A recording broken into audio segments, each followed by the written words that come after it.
Good morning. I'll call to order the August 24th, 2021 meeting of the Santa Barbara County Board of Supervisors. Madam Clerk, please call the roll. Supervisor Williams. Here. Supervisor Hart.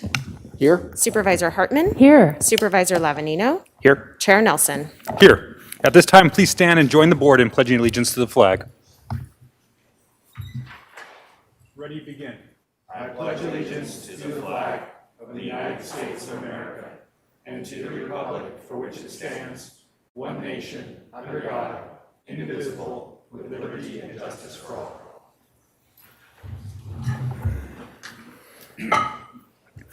The next item of business is approval of the minutes from the August 3rd, 2021 special meeting, as well as the August 17th, 2021 regular meeting.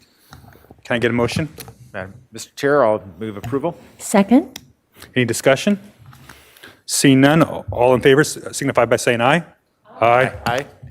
Motion passes unanimously. Madam Clerk, are there any announcements or changes to the agenda today? Chair Nelson and members of the board, I just have a couple quick announcements this morning. I would like to remind the public and the board that the Board of Supervisors meetings are being interpreted and broadcast live in Spanish. We are broadcasting our meetings in Spanish both for Cox Cable subscribers in South County as well as Comcast Cable subscribers in North County. Members of the public can now view our meetings in Spanish by turning on the secondary audio programming, also known as SAP or SAP, under their language settings. Lastly, I would like to remind the public who are participating in our meeting today of the board's updated methods of public participation. For the Board of Supervisors methods of public participation and to provide public comment on general public comment or an item on the board's agenda, please see page 2 of the board's agenda today. Members of the public can now attend meetings in person in both the Santa Maria Board Hearing Room chambers as well as the Santa Barbara Board Hearing Room chambers. Please note, on August 6, 2021, a new county health officer order went into effect requiring indoor mask usage for anyone over the age of 2, regardless of vaccination status. If you attend the board meeting in person, you will be required to wear a face covering or mask at all times, regardless of vaccination status.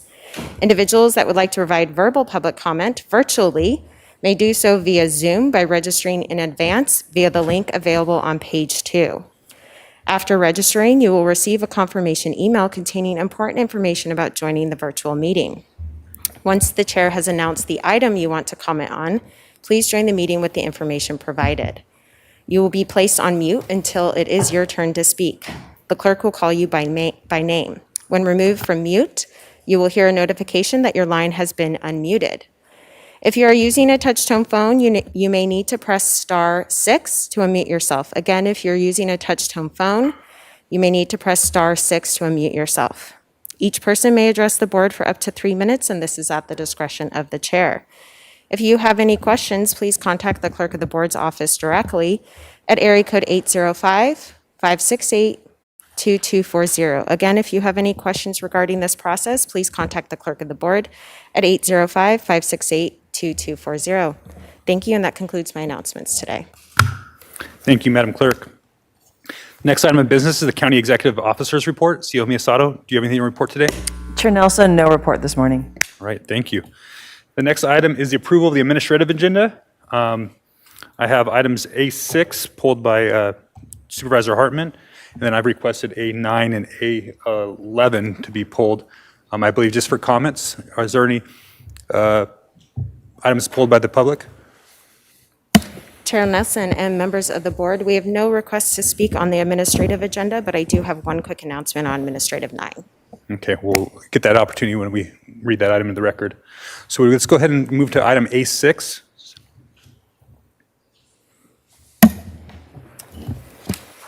Chair Nelson and members of the board, administrative item number 6 is from the district attorney. It is to consider recommendations regarding an agreement with Journal Technologies, Inc. for a case management system, e-prosecutor.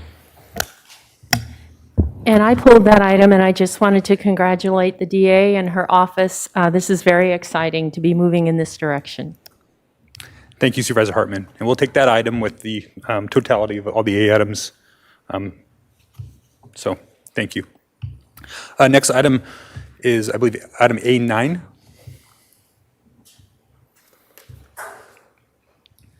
Excuse me? Yeah, originally I had requested to pull A4, but I had conversations with staff yesterday, and I'm comfortable with that. So thank you. All right. Thank you, Supervisor Lavanino. Chair Nelson and members of the board, administrative item number 9 is from Human Resources. It is to consider recommendations regarding the reappointment and employment contract for the county executive officer. And as required by Government Code Section 54953C3, during administrative agenda item number 9, the board is agendized to consider a new agreement for services for the county executive officer, who would provide a new annual salary of about $309,193, effective August 25th, 2021. Right. Thank you, Madam Clerk. And I pulled this item in part because over the weekend, there was a social media post that called me out for this item. And despite the perception that the author has a wide audience or large influence, I got a single email from a constituent, and I'd like to share my response. As of now, I'm planning on voting to approve Chief Executive Officer Mona Miyasato's contract extension. Her newest salary will be $309,000, not the $450,000 that was reported on Facebook. I agree that over $300,000 of taxpayer money is a lot, but I believe it is appropriate for the limited market of people in California that have the skill set that Mona possesses. Mona leads an organization of approximately 4,300 employees, 22 departments, countless service areas and districts, with a combined budget in excess of $1.3 billion. Her pay is less than her peers throughout the state and less than many of the city managers and special district directors in our county who manage a fraction of the responsibilities. The raise we are giving her is 7%, which is a few percent above inflation, and also is a recognition that she has often taken less than the cost of living adjustment over the last few years as an example for the entire organization. If we had a hire replacement for Mona, we would likely pay an HR recruiter as much or more than we are giving her in a raise, get someone less competent, and cost us more in annual salary and benefits. It is always difficult for me to approve large expenditures of taxpayer dollars, and even more so when it's going to employee salaries.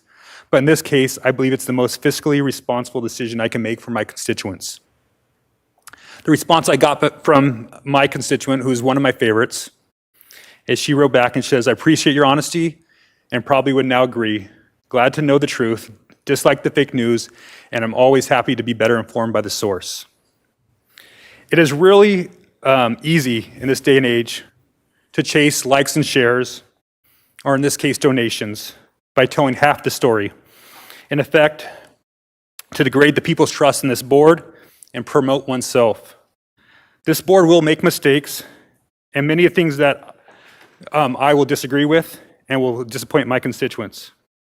But I am confident that this item is not one of them, or at least it shouldn't be. And for anyone who's concerned about a position I take or a vote I make, my door is open and my cell phone's on. Thank you. Is there any public comment on this item? Chair Nelson and members of the board, we have no request to speak from the public on this item. Supervisor Lavanino. Well, thank you, Mr. Chair, and I was party to those emails as well. And I can tell you that I have spent the last year worried to death that other counties would be successful in recruiting our CEO away from us for considerably more money, and have practically begged Mona to stay. If you just look at what a leader does, and if you look at where we were in 2013 and where we are in 2021, not to mention, first off, the financial position that we're in, completely different than we were in 2013 because of a number of the goals that she set for our board. But also just, I look at how the board operates now. Compared from 2013 to now, the civility, the camaraderie that she, as the leader of this county, has brought into this room, is exemplary. And I know many times I have folks in my district that tell me constantly that we should run the county like a business. And I can promise you, there is no CEO along the Central Coast that represents that has 22 department heads responding to them with 4,300 employees and a $1.3 billion budget that makes anywhere in the range of what Mona makes. They're all considerably higher paid. I did a quick Google search and found that the average CEO in this area is about $800,000. I think that's even low. So I have no problem with the sacrifices that Mona's made. And this is one of the problems. And I remember encouraging her that when it was time for a raise, to take it, because when you don't take it, then it just compounds the problem of when the day does come that it needs to be done. So I can't think of anybody better to be in this position. She's guided us through innumerable disasters, crises, and I think of all the money we spend in this county, I can't think of an expenditure that is a better return for the investment and return on the dollar than approving this contract. So I would like to move it. All right, let's go ahead and move that with the entire 8 items here, but I also want to allow Supervisor Hart to speak. Yeah, I just want to say that Mona is an outstanding leader who has just a really stellar statewide reputation. Everybody that I talk to in county and state government immediately talks about Mona Miyasato and the job that she does representing the county of Santa Barbara. So we are really lucky to have her continuing to serve us and all the residents of Santa Barbara County. I just have nothing but deep respect and admiration for her personal commitment to public service, county government, the county family, and the tireless effort that she devotes to protecting the health and welfare and the economy of the county of Santa Barbara. We are really, really fortunate to have her. I agree. Thank you, Supervisor Hart. Supervisor Hartman. Well, I just wanted to add that I think the colleagues who have spoken speak for all of us. We are lucky to have Mona Miyasato in Santa Barbara County on more ways than we can ever count up. So I share with Supervisor Lavanino, and we're so lucky she stayed. Thank you. All right. Supervisor Williams. Well, Okay, you better get on this train, Dawson. Yeah, come on. I think it's important to indicate the larger issues that, as some of you have alluded to, we are in the midst of a change in this organization to try to make this organization more responsive to the public, more customer-friendly, less siloed into fiefdoms, and more acting with unity of purpose. And it's my belief that the largest factor that will go into to whether that change takes place is the employees themselves. But the second most large factor is not who has been elected up here. It is who sits in that chair. Mm-hmm. And so I think there's a lot at stake, whether Mona stays or not. And I hope the public understands that that is a real thing, because these are people that are not household names in the community. But the staff that execute the legislative priorities of the board, they're not automatons. They're not all cut from exactly the same cloth. They're all individuals with different levels of skill, different levels of motivation, and a different drive. And Mona's drive, skill, and experience is exactly what we need for the challenges ahead. Thank you, Supervisor Williams. And I just also want to remind the public, this job is not a 40-hour-a-week job. She occasionally leaves the county and sends us an email to let us know, but she does not stop being the CEO at any time during the day. And as everybody knows in this county, with the amount of natural disasters we had or crises over her tenure, she doesn't get paid overtime. She just shows up day after day and leads the county, and we're all appreciative. And I'm actually appreciative that I did get called out on this item so that we could bring this up in the public and make sure everybody is clear on our feelings about our CEO. So thank you. And that brings us to item A11. Chair Nelson and members of the board. Administrative item number 11 is from Planning and Development. It is to consider recommendations regarding the Coastal Resource Enhancement Fund grant contract with the Lompoc Unified School District, and this is in the 3rd District. All right, even though it's in the 3rd District, I've been a big supporter, and I know Supervisor Hartman has been as well, of Cabrillo High School's aquarium program, and I just want to take the opportunity to congratulate them and thank our colleagues for supporting this educational effort. It means a lot to me and the students and the people of the Lompoc Valley, and just wanted to highlight that we will be utilizing these funds that are coming from oil operations to give $90,000 to high school students that are going to be able to learn project management, leadership, public speaking, ecology, environmental protection through this program. And I just thought it was important enough to bring up. So that is all on that item. And so with that, I believe I'll take a motion to approve the entire A agenda. Mr. Chair, I'd be happy to make that motion. Thank you. Can I get a second? Second. All right. All in favor signify by saying aye. Aye. Motion passes unanimously.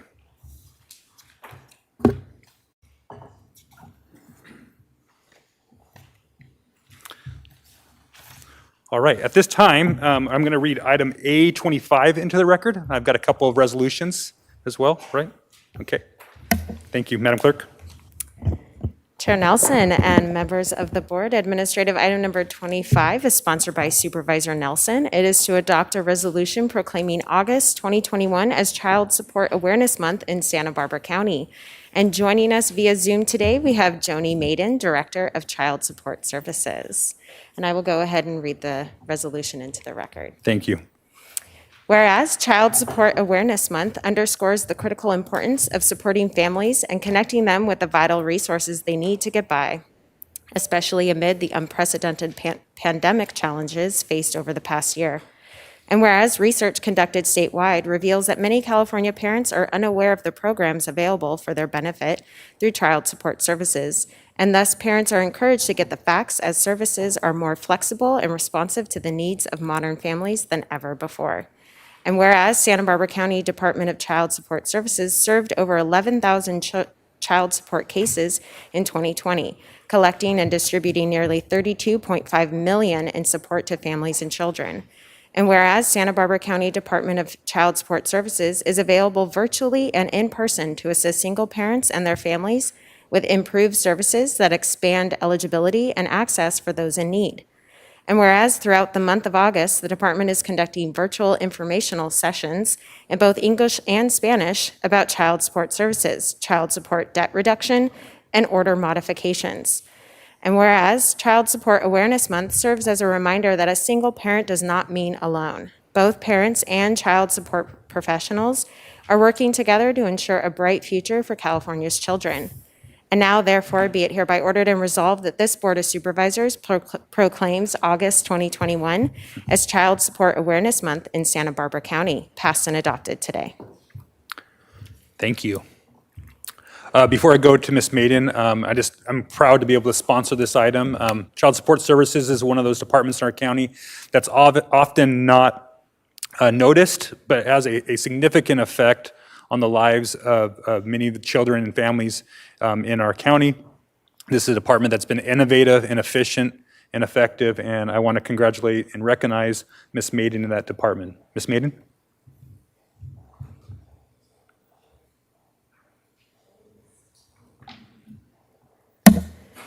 Jody, if you can hold on a moment, we can't hear you.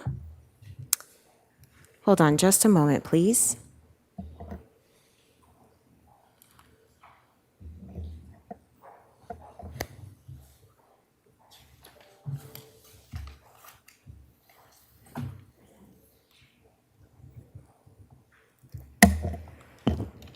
All righty, please proceed.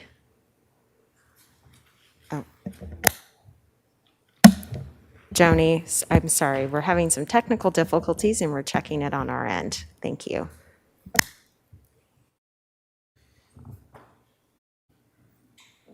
Please just bear with us for a moment. We'll get this figured out. We have actually one more resolution to present for one of our retirees, so I want to get this right.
Chair Nelson and members of the board, my apologies. If we can have a quick 5-minute break, that would be Absolutely. much appreciated. All Thank right, you. we're going to take a 5-minute break and we'll be right back to you.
All right, welcome back. We're going to go ahead and try this again. Go to Miss Maiden from Child Support Services. Again, thank you for being patient. Thank you, and good morning, Chair Nelson and members of the board. I'm Joni Maiden, the Director of the Department of Child Support Services. As stated, August is recognized in California and nationwide as Child Support Awareness Month, underscoring the importance of supporting families and connecting them with the resources that they need. Our program assists both parents as well as legal guardians in the active provision of a stable and supportive environment for their children. This year, our focus is to encourage parents and guardians to get the facts about our program, as services offered are more flexible and responsive to the needs of modern family than ever before. Here in Santa Barbara County, we've been conducting live virtual information sessions that we're calling Get to Know Us conversations. And these sessions are being presented by staff in both English and Spanish and cover topics such as an overview of our services, our debt reduction program, and how to change a court order. I did want to mention that presenting for live Zoom sessions can be a little intimidating, and wanted to give a quick thank you to our caseworkers that stepped out of their comfort zone to do this. And they are Tiffany Soto, Arlene Herrera, Cristel Guzman, and Jennifer Diaz. And they're doing a great job. So a big thank you to them. We've seen today it can be fraught with a lot of unknown obstacles that come into the way. As we continue to respond to the impacts of COVID-19, we are available virtually and in person to assist parents and their families with improved services that expand eligibility and access for those in need. In order to make sure our services remain accessible to customers, this month we are attempting to survey approximately 10,000 of our case participants to determine whether or not we are meeting their communication and service requirements.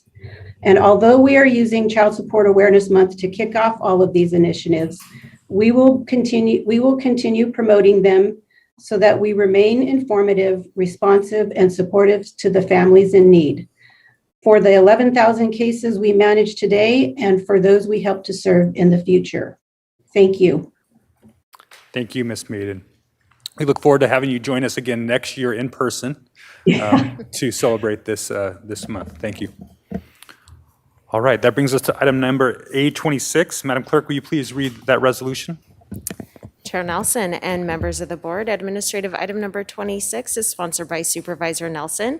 It is to adopt a resolution of commendation honoring Elizabeth Lisa Tenor upon her retirement from the Child Support Services Department after 21 years of faithful and distinguished service to the citizens of Santa Barbara County. And joining us via Zoom today, we have Lisa Tenor. I'll go ahead and read the resolution. Thank you. Whereas Elizabeth, known by Lisa, Tenor's dedication to the child support program and public service was evident in her 21 years with the county as a child support officer.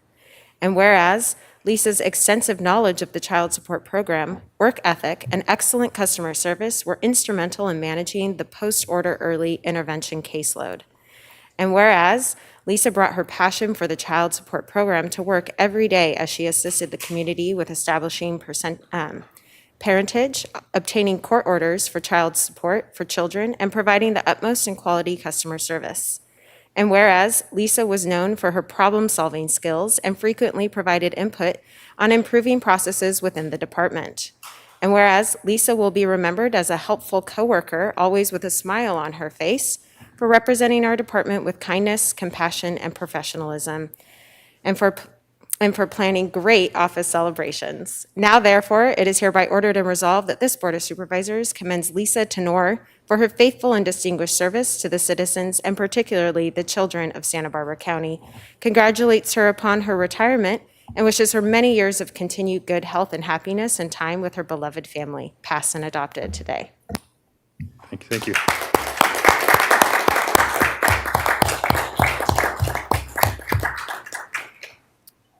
Lisa, you're not here, but in person, so it's a little hard to see all the smiling faces and the claps from the board and the audience. But thank you for your service, and I'd like to give you an opportunity to address the board. It's quite appropriate that we're honoring you today, the same day we're honoring the department that you were able to give so much of your time and energy to promote.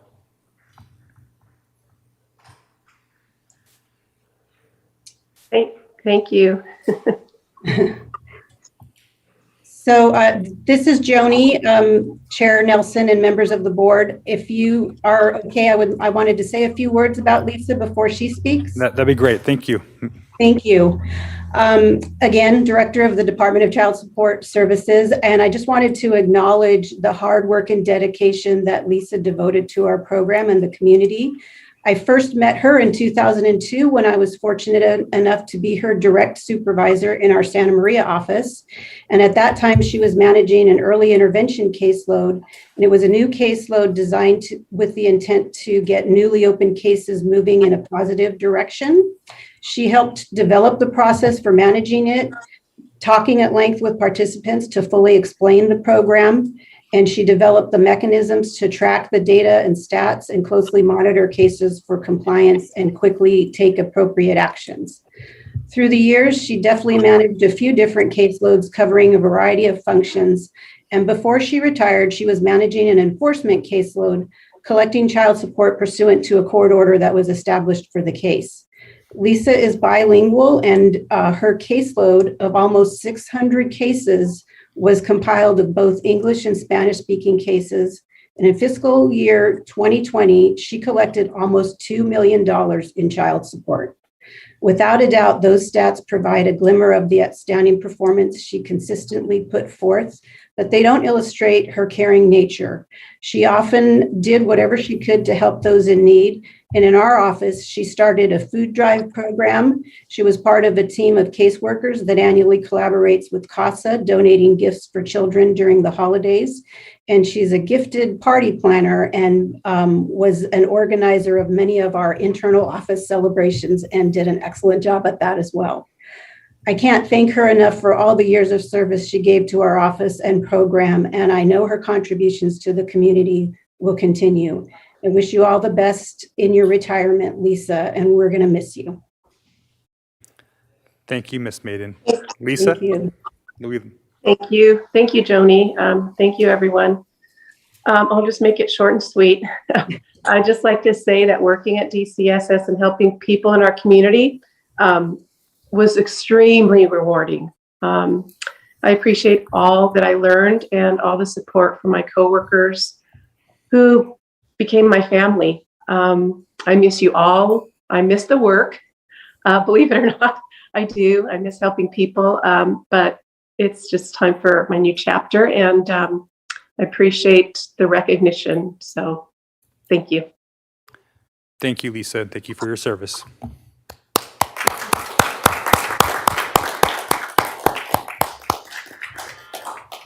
So we approved both of those items as part of the entire administrative agenda. So at this time, we'll go ahead and move to public comment. This is for public comment for items that are not on the agenda today. Madam Clerk, do we have any public comment? Chair Nelson and members of the board, yes, we have 13 requests to speak on general public comment today. All right. And I will go ahead with our participants via Zoom, and then we will come back to Santa Barbara. And we will begin with Maria Kastner. It was. Congratulations. All right.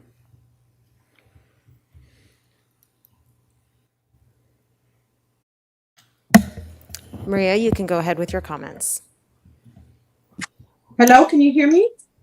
We can. Okay, so dear Santa Barbara County Supervisors, I put in a California Public Records request for all data that is to support the information put on the county website with regards to the COVID-19 pandemic. I originally received a reply that all information is present on both the county and state website, but upon further investigation by me, no raw data and or sources are provided on either website. I submitted my reply and got a different response back in that the county does not have this info available and has to gather it from outside sources.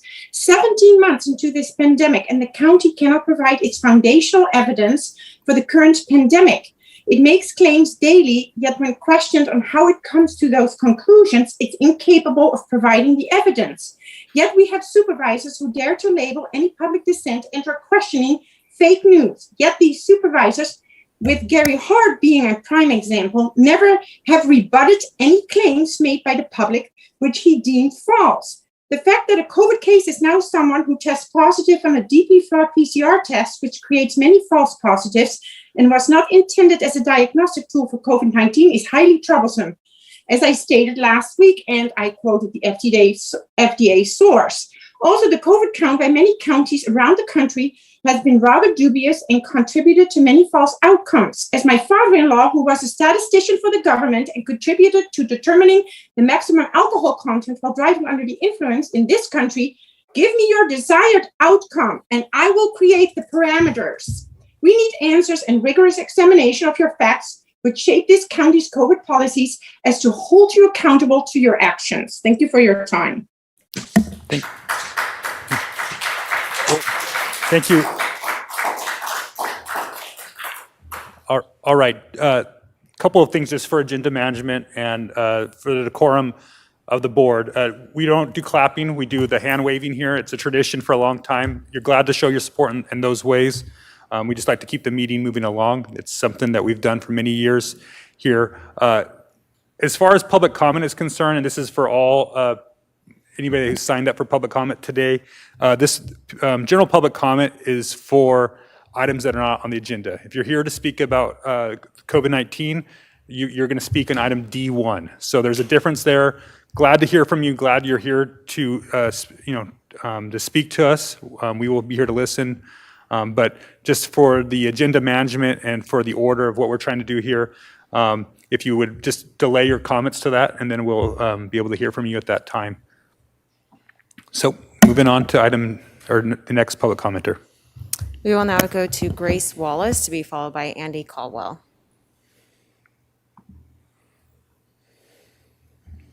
Grace, you can begin your comments.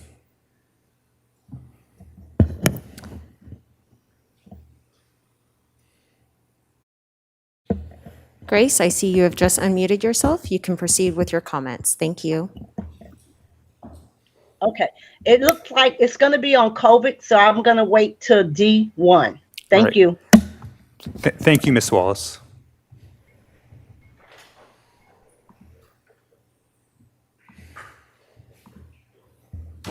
We will now go to Andy Caldwell to be followed by Leslie Weinstock.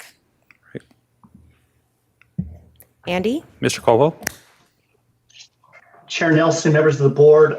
First off, I'm pretty disappointed. I don't want to waste my time on this. I sent you an email. Chair Nelson, I did not call you out. I called out all 5 county supervisors. I did not misrepresent the facts with regard to Mona's salary. I put in the text or Facebook total cost with benefits. Secondly, and I've said this many times before, I think Mona Miyasato is an excellent CEO. I also acknowledge she's not being paid anymore. In fact, she's probably being paid less than her counterparts. That's not the point. The point is these things are getting too high, especially with your pension crises. That was the only point here.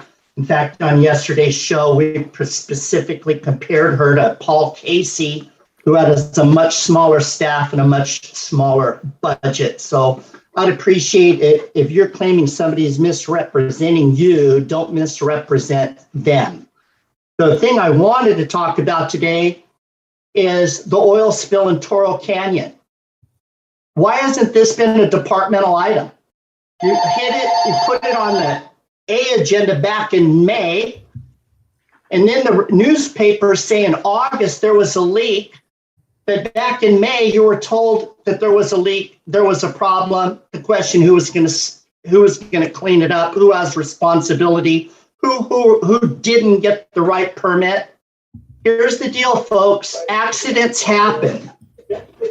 Accidents happen. But if this had been an oil company, you would have had a press conference. Well, 50 animals injured or died. 600 gallons of oil spilled in a creek. You would have had a press conference. You would have had a photo up.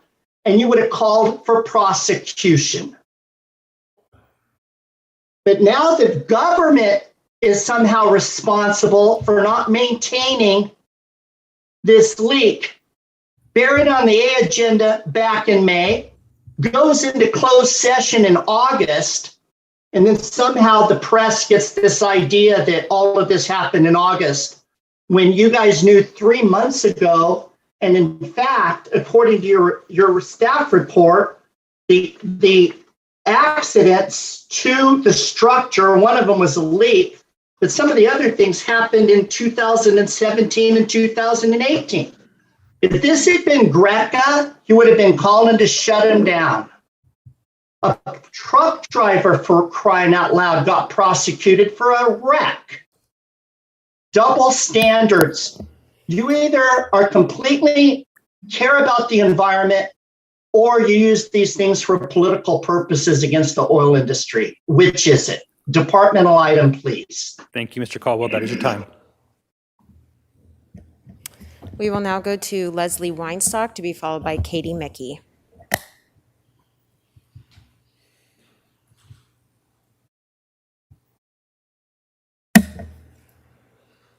Leslie, you can proceed with your comments. Good morning. I really want to acknowledge how much you all have on your plate, how challenging your jobs are, and how incredible your service is to us. It's unfortunate that my group, SafeTech SBC, was not informed in time to show up and stop the votes for the crossouts to the telecom code in December 2019. Starting 2 years ago, we should have presented expert witnesses and communicated more effectively about the biological and safety effects of unneeded, unmonitored, overpowered cell towers. You have been hoodwinked by the telecom industry. Example, the NIH study proved radio frequency radiation, RFR, causes cancer. The industry used the tobacco playbook, spun the science, and continues to discredit the researchers. This is what we are up against. This behavior is typical when profit is paramount. The August 13th FCC ruling showed that the FCC did not consider the evidence of RFR harm to health and environment. Not only did the court say that the FCC's order is, quote, arbitrary and capricious, end quote, no one is monitoring the radiation. The current RFR frequencies are being transmitted with no FCC guidelines. Therefore, we can use this court ruling as a reason to strengthen our code. We now have several stellar expert witnesses available to explain the science and the action you can take to boost our protections, especially in light of these three terrible state wireless broadband bills, SB 556, AB 537, and SB 378, which will deregulate the wireless industry. This could be your last chance to reverse the crossouts and add the essential amendments, including notification, monitoring, procedural guidance for the planners, and require proof of insurance without a pollution exclusion. Near my home on East Valley Road, I feel horrified to see so-called small cells on almost every pole in preparation for a 5G technology never studied for safety.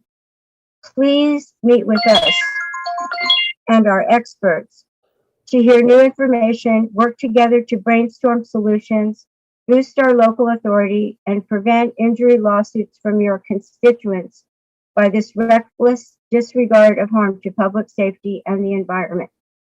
Thank you. Thank you, Ms. Weinstock. We will now go to Katie Mickey to be followed by Jeffrey Schwartz.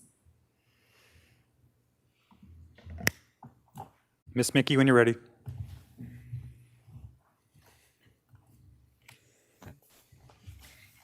Dear County Board of Supervisors, Greetings from the Hilton in Boston on layover due to Hurricane Henry. I am moved to listen in to your meeting and all the care you extend to each item on your agenda. You have many responsibilities.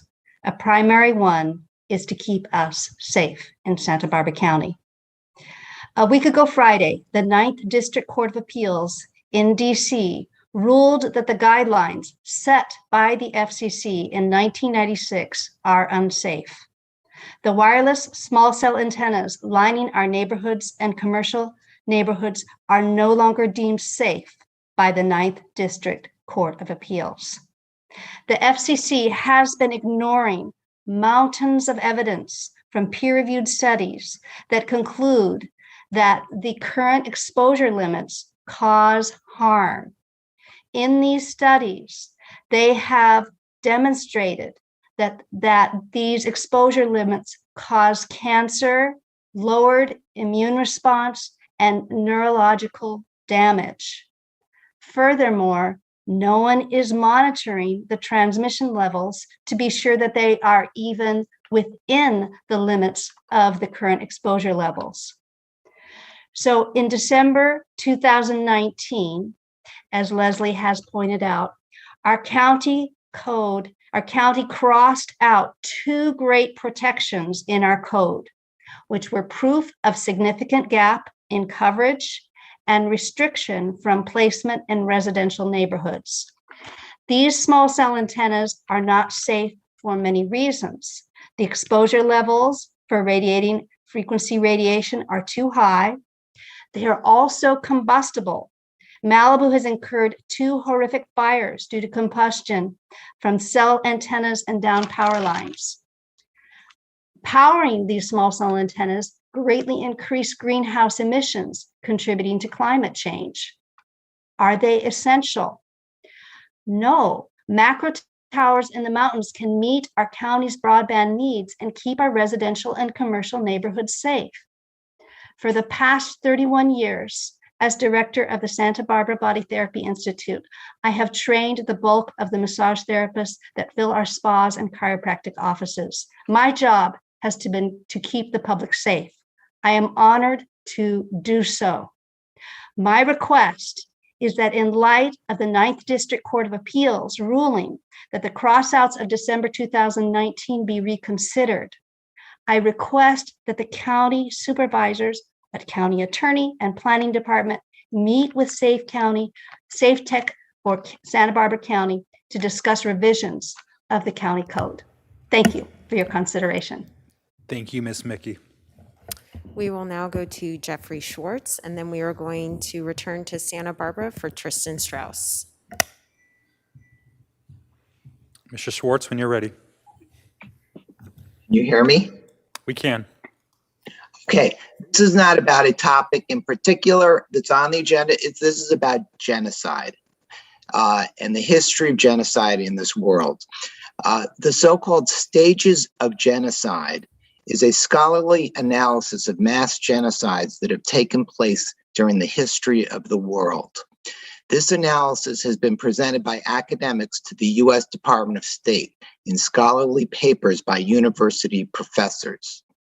This pattern of genocide, stages of genocide, based on previous historical genocides, involves several predictable and inevitable stages a society must go through before it is possible for a genocide to take place. Virtually all known genocides in history have been preceded by these stages. The question is, are we as a society and are our governments currently going through any of these familiar stages of genocide? And if so, are we going to allow these stages of genocide to continue to move forward? Or are we going to recognize and stop this trend before possibly it becomes too late? The first stage of genocide is classification. People are divided into groups of us or them. Ask yourself, has this country been divided over the last 18 months? Symbolization. People are forced to identify themselves as to which group they're in. Ask yourself, are we asking people to identify themselves? Have we been doing that lately? Discrimination. People in the target group begin to face systemic discrimination. For example, not being able to enter stores, being fired from their jobs, not being able to use public transportation. Ask yourself, are we starting to discriminate against certain segments of the population over the last few months? Dehumanization. People in the target group are equated as lower than human. Organization. The government creates or assigns categories of people to enforce these policies. Polarization. The government broadcasts propaganda to turn the population against the group. So are we discriminating against a group right now? Are we classifying people? Are we asking them to identify themselves? Are we organizing systems to separate people? And it, this goes to a 10th stage of extermination. And then finally, the last stage is denial, where the government denies that it has committed any crime. So, you're in the government. Are you in denial that some bad things are happening right now, that this country's being divided and that groups are being discriminated against, being told they can't enter stores, being fired from their jobs, told they cannot use transportation? Now, this is not about... Thank you, Mr. Schwartz. Thank you, Mr. Schwartz. That is your time. We will now... Mr. Chair, I just think it's interesting and should be noted for those watching on television that there is half a room full of people encouraging a man that is comparing COVID policies to the first stages of genocide. And that to me is just sort of stunning that people to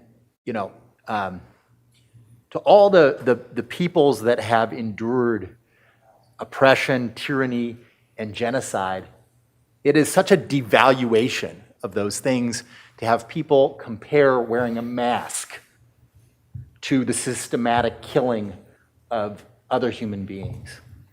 It's stunning, truly stunning. Thank you, Supervisor Williams. Next commenter. Chair Nelson and members of the board, we will now return to Santa Barbara with Tristan Strauss, to be followed by Mark Shatillo. Tristan?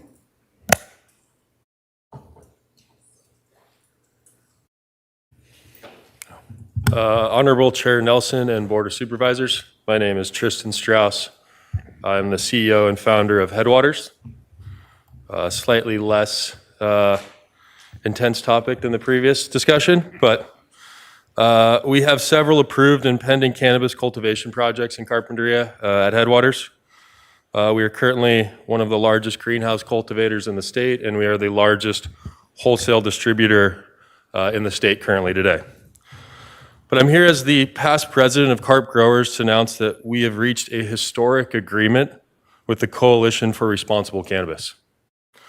Our discussions began in September last year when Rob Solomon and Lionel Neff, board members of the coalition, and I began discussing how our two organizations could work together in context of one of our specific projects. We then looked to expand the conversation to all of Carp Growers. Over the last year, we have held dozens of meetings and have learned a lot from each other. The agreement between our two organizations will apply to all of the members of Carp Growers. This is significant because the association represents over 20 current and proposed projects, constituting the vast majority of projects in Carpinteria. The critical components to this agreement all correlate to the core components: transparency and science. The agreement specifically is designed to create clear, transparent communication channels between the cultivators and the community. The agreement also relies on the pillars of science and data to determine what creates odor events and how they can be mitigated. Carp Growers, as an organization, has made immense progress over the last year in advancing the science of odor control technology.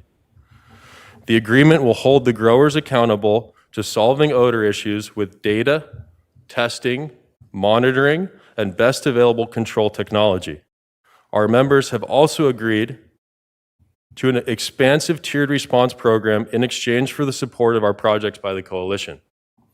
We believe this new program will help residents track resolution of odor complaints and lessen the burden of the county. Our cooperation is unprecedented and truly sets a model for the new legal cannabis industry. In conclusion, we'd really like to thank the board for your support of our partnership. And a big thank you to Travis Seward and Joe Dargle for their diligence and support of this agreement. And of course, thank you to the county staff for their continued efforts to process and approve our projects in a timely manner. Thank you. Thank you, Mr. Strauss, and congratulations. We will now go to Mark Shatillo to be followed by Sherry Lewis. Mark? Mr. Shatillo. Well, good morning, Board of Supervisors. This is deja vu all over again. I'm Mark Shatillo, and today is truly an historic day. My colleague Tristan Strauss with the carp growers and the community have been working, as he noted, for many, many months. The Coalition for Responsible Cannabis has been an active participant in the effort to craft the kinds of additional controls and strategies to ensure that Carpinteria will be able to experience odor-free conditions into the future. As you know, air quality is a practice area of mine, and taking air quality principles to odor control led us to the science. I was very pleased that Carp Growers has been embarked in a rigorous scientific program of study of both odor control technologies and odor detection technologies that allowed us to develop a comprehensive set of odor abatement plans, a model odor abatement plan that was developed in conjunction with county staff, and an attending set of guidelines with additional voluntary provisions that the Carp Growers members will employ at each of their operations, modeled after the Kuyama guidelines addressing groundwater in that area. These two documents are covered by a comprehensive agreement that ensures that research to accomplish these goals will be ongoing and that these commitments will be fulfilled. The specific enhancements that we have agreed to that go beyond what the ordinance would otherwise require include a mandatory use of the best available control technology, including best available control technology upgrades into a carbon scrubber technology platform as compared to a vapor phase platform that we're currently using. This is still a technology that is in development. It has been subjected to pilot testing, and we are looking forward to greenhouse scale testing over the next 4 months to be able to confirm that this technology will be effective at addressing odor issues. The agreements provide for testing and audits of operations, both at their initial startup and when there are significant odor issues. The agreements provide for a substantially improved and expanded levels of community engagement and robust protocols for responding to odor episodes. And finally, expanding clean air areas in Carpinteria to include schools, parks, and businesses. Thank you, Mr. Shatillo. That is your We much time. appreciate the county's support for this effort. Thank you. Thank you. Congratulations. We Madam will- Clerk. We will now go to Sherry Lewis to be followed by Brooke Rogers. Sherry?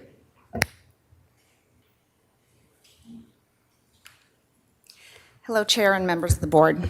Last week, the CEO of Marion Medical Center was here, but something that they failed to mention was the discrimination, the harassment, and the threats that are focused at healthcare workers, that we will lose our jobs.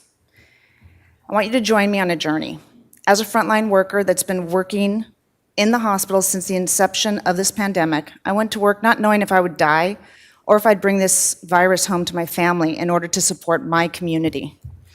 After working 4 to 7, 18-hour days a week, imagine sleeping in your car or in a tent in your backyard, as many of us did do, because we didn't know what was going on. Then having a 3-year-old that you were too scared to touch because you're fear harming that child. After not seeing her mom for days, the closest this little one gets to her mom is placing their hands on opposite sides of a glass window.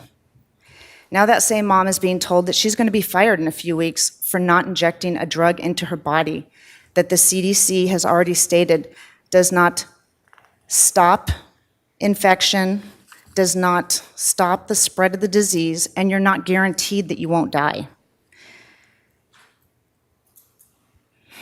Marion is offering medical exemptions and religious exemptions, but they've put out a statement using verbiage like, in rare instances, that those are granted, which leads you to believe that they're not going to be granted.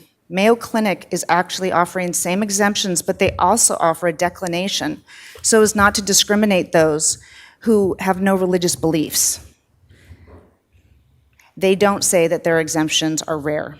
Marion Medical Center and other hospitals within our county are on the verge of catastrophe. The hospitals are extremely understaffed. They cannot get travelers to help. We're being offered double time in order to fill these gaps and work at 18-hour days. I want to work, but I'm being threatened that I'll be fired if I'm not fully vaccinated by September 30th.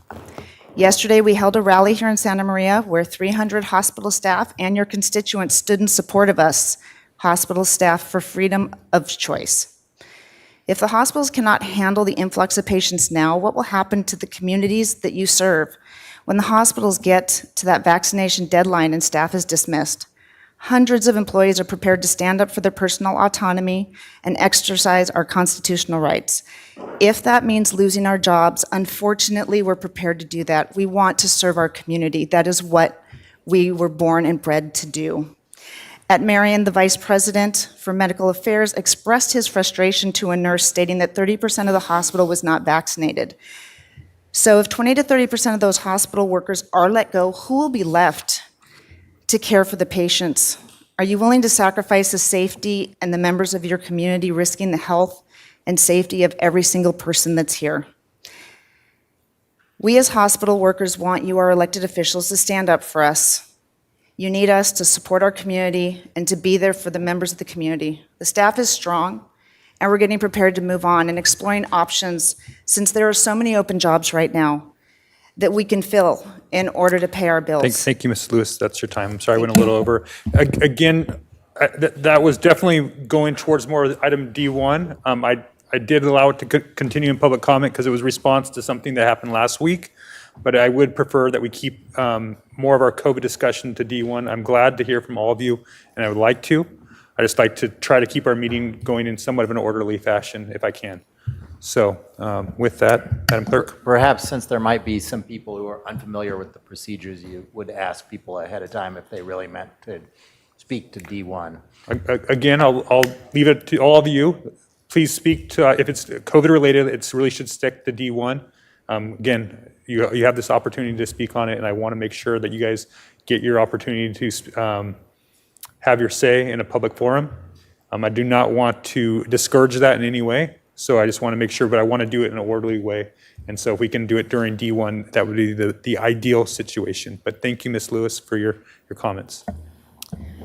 Chair Nelson and members of the board, proceeding with general public comment for items not on our agenda today, we have Brooke Rogers to be followed by Dr. Feely. Brooke? Yes. My comment is also related to their Okay. nursing shortage.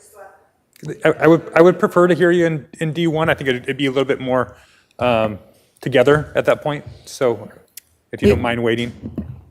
We will move you to departmental item number 1. Thank you. Our next speaker is Dr. Feely, to be followed by Fred Sweeney.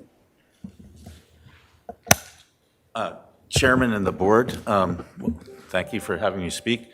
Doss Williams, before you marginalized me, I used to walk precincts with you. Remember Save More Mesa, Save Elwood? I did that. I hope you remember that.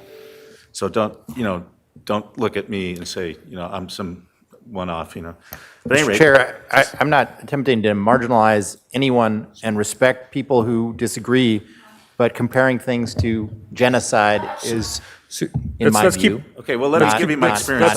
not accurate and shameful. Thank you. One second. Supervisor Williams, I do understand your concern. You will absolutely have an opportunity to respond to these comments during D1. I want to give my colleagues as much broad latitude to speak on behalf of their constituents, and I will do that. But I also want to give you an opportunity to have your say as well. Okay. So please proceed. So I'm going to introduce myself. My name is Mike Feely. I'm a resident of Santa Barbara County, Nolita. I'm speaking today on behalf of myself, my qualified experience as an emergency physician of 34 years. I've been working full-time through this whole last 2 years, and my moral and my conscience. So today I want to quote that great philosopher, maybe you've heard of him, Neil Young. I've seen the needle and the damage done. A little bit of it in every one. I've seen the people getting this so-called vaccine. It's not a vaccine. We won't go into that. I don't have time. But the shots, I've seen horrible injuries, autoimmune, heart attacks, strokes, other neurologic events, thrombotic events, which, blood clots in the lungs, diffuse blood clots in the lungs. Too detailed to go into right now. So what we're facing is, what the nurse said over there. I don't want to get this thing. I'm not afraid of COVID. I've seen it, probably had it, like most people. So why do we need to get it? We have this thing called the immune system, which once it sees something and conquers it, you own it, and it has no statute of limitations. You're golden. So this thing is being pushed on us. I'm being told I won't have a job after September unless I acquiesce and get the jab. I'm not going to get it. I've seen it. I'm afraid of it. I have moral objections to this, deep moral objections. It's not right. And I think you're going to vote on that mandate for your county employees here. So it's coercion, plain and simple. And there's this thing called the Nuremberg laws. I've sketched through it, but I remember Article 1 was coercion. This is coercion, plain and simple. And don't do this thing. It's not the right thing to do, okay? And that's all I have to say for today, all right? Save more Mesa, all right? Okay. Thank you, Doctor. We will now go to Fred Sweeney, and then we will return to Zoom for Amy Smith, who is our final speaker. Fred? Welcome, Mr. Sweeney. Thank you, Mr. Chair and Supervisors. I'm here to talk about something happy, but I have to tell you, as a private citizen who just walked down from my home to attend this meeting, this is the most frightening position I've ever been in this COVID period, to be in a room full of people that aren't vaccinated. This is scary. Shame on you people. Shame on you. Anyway, I want to get to happier things. One is I opened my Facebook before I left my desk this morning. Happy birthday, Mr. Hart. And to the supervisors, I am Fred Sweeney. I'm president of the Mission Heritage Trail Association, also known as Safe Passage. And I have to tell you, I've spent some hours in this room as a senior design partner, retired from a firm that was once called Arndt Mosier Grant, who designed this building. Probably the least liked building in downtown Santa Barbara. But we also did other good things like the aquarium at Lompoc. And also the fact that I feel privileged to live in this city, to live in this county. There's a road called Sema Street in Santa Maria Valley. That is my family. So I have deep roots here. But today I want to bring to you a copy, which I think all of you have received at this point, of something called the Mission Heritage Trail Walking Guide to the area known as the Los Olivos Laguna Street to Mission Canyon, up to Las Encinas, and at the cultural and historical birth of Santa Barbara. That's the place that the Chumash walked thousands of years ago. It's the source of all our water originally. So it's a very important component of who we are as Santa Barbarans, and I hope that you take the opportunity to take that walk. These are being printed and published by our organization for free for the public. They were available at the Mission, at the Natural History Museum, the Santa Barbara Historical Society, the El Presidio, and at Botanic Gardens and other locations. Thank you so much. Thank you, Mr. Sweeney. And we will now go to our final speaker on Zoom, Amy Smith. All right. Oh, before I go to Ms. Smith, Supervisor Hart. Just want to say thank you to Mr. Sweeney for bringing this to us and sharing the work of updating all this information. Thank you, Supervisor Hart. On to Ms. Smith when you're ready. Or Dr. Smith.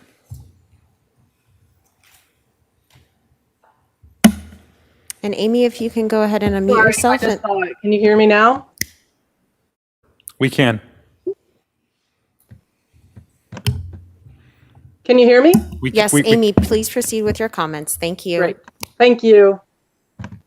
I am here to address the position of the Board of Supervisors. It is related to COVID, but it's not about the health officer's report. This is about the general governance that we're facing in this very strange time.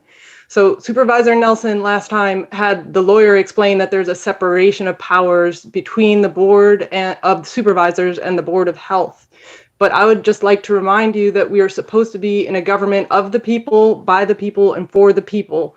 Not the drug companies, not the big tech companies, not the corporate approved experts, but we the people. That means the health officers serve at your discretion, you as our elected county supervisors. That means at the very least, you should be willing to do independent research and be working to ask the right questions to make sure they are doing the best job possible for we the people who elected you.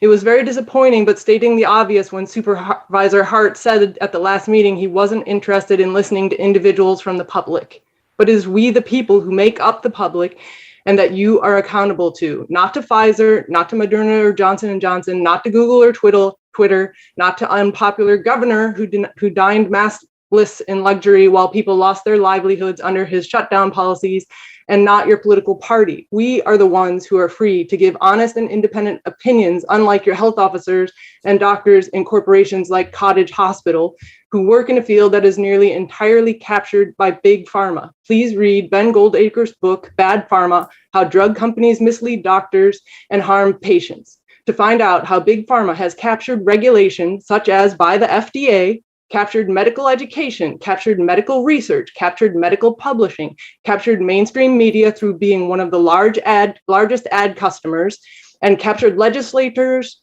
and executives through campaign contributions. Doctors who speak against the interests of these corporations are censored, slandered, and fired. Data-thirsty big tech has teamed up with big pharma since they want the ability to track all citizens with a passport brought in on the pretext of tracking vaccination status, and have joined in to censor independent medical research and opinions. The governor created an order to mandate the shots for all healthcare workers, despite there being no long-term testing for these shots, and despite the shots not being out of phase 3 trials until the end of 2022. Despite evidence of failure to prevent or stop transmission of COVID, and despite evidence of tens of thousands of severe adverse reactions, including permanent disability and death. When the governor called for the shutdowns of our county, you guys stood up. You guys tried to speak up. What are you doing to speak up against this thing that will harm our healthcare system? Supposedly, we're flattening the curve to protect the healthcare capacity.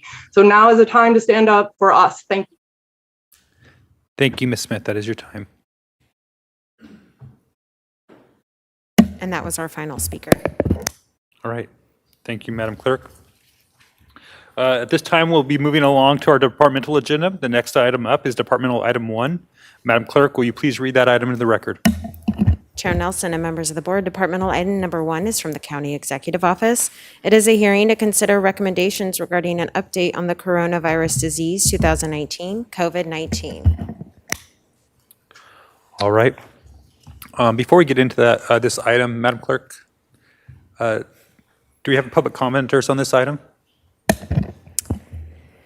Chair Nelson and members of the board, yes, we have 20 requests to speak on this item. All right, I'm going to go ahead and close public comment for this item, and we'll go ahead with our presentation from Dr. Del Reynoso. Good morning, Chair Nelson and members of the board. Today, I will be briefing your board on our COVID-19 data, vaccine, and testing capacity. Dr. Ansorg, our county health officer, will be addressing some of the worries and concerns circulating in our community about COVID-19. May I have my slides, Madam Clerk? They're up. Okay, great. Next.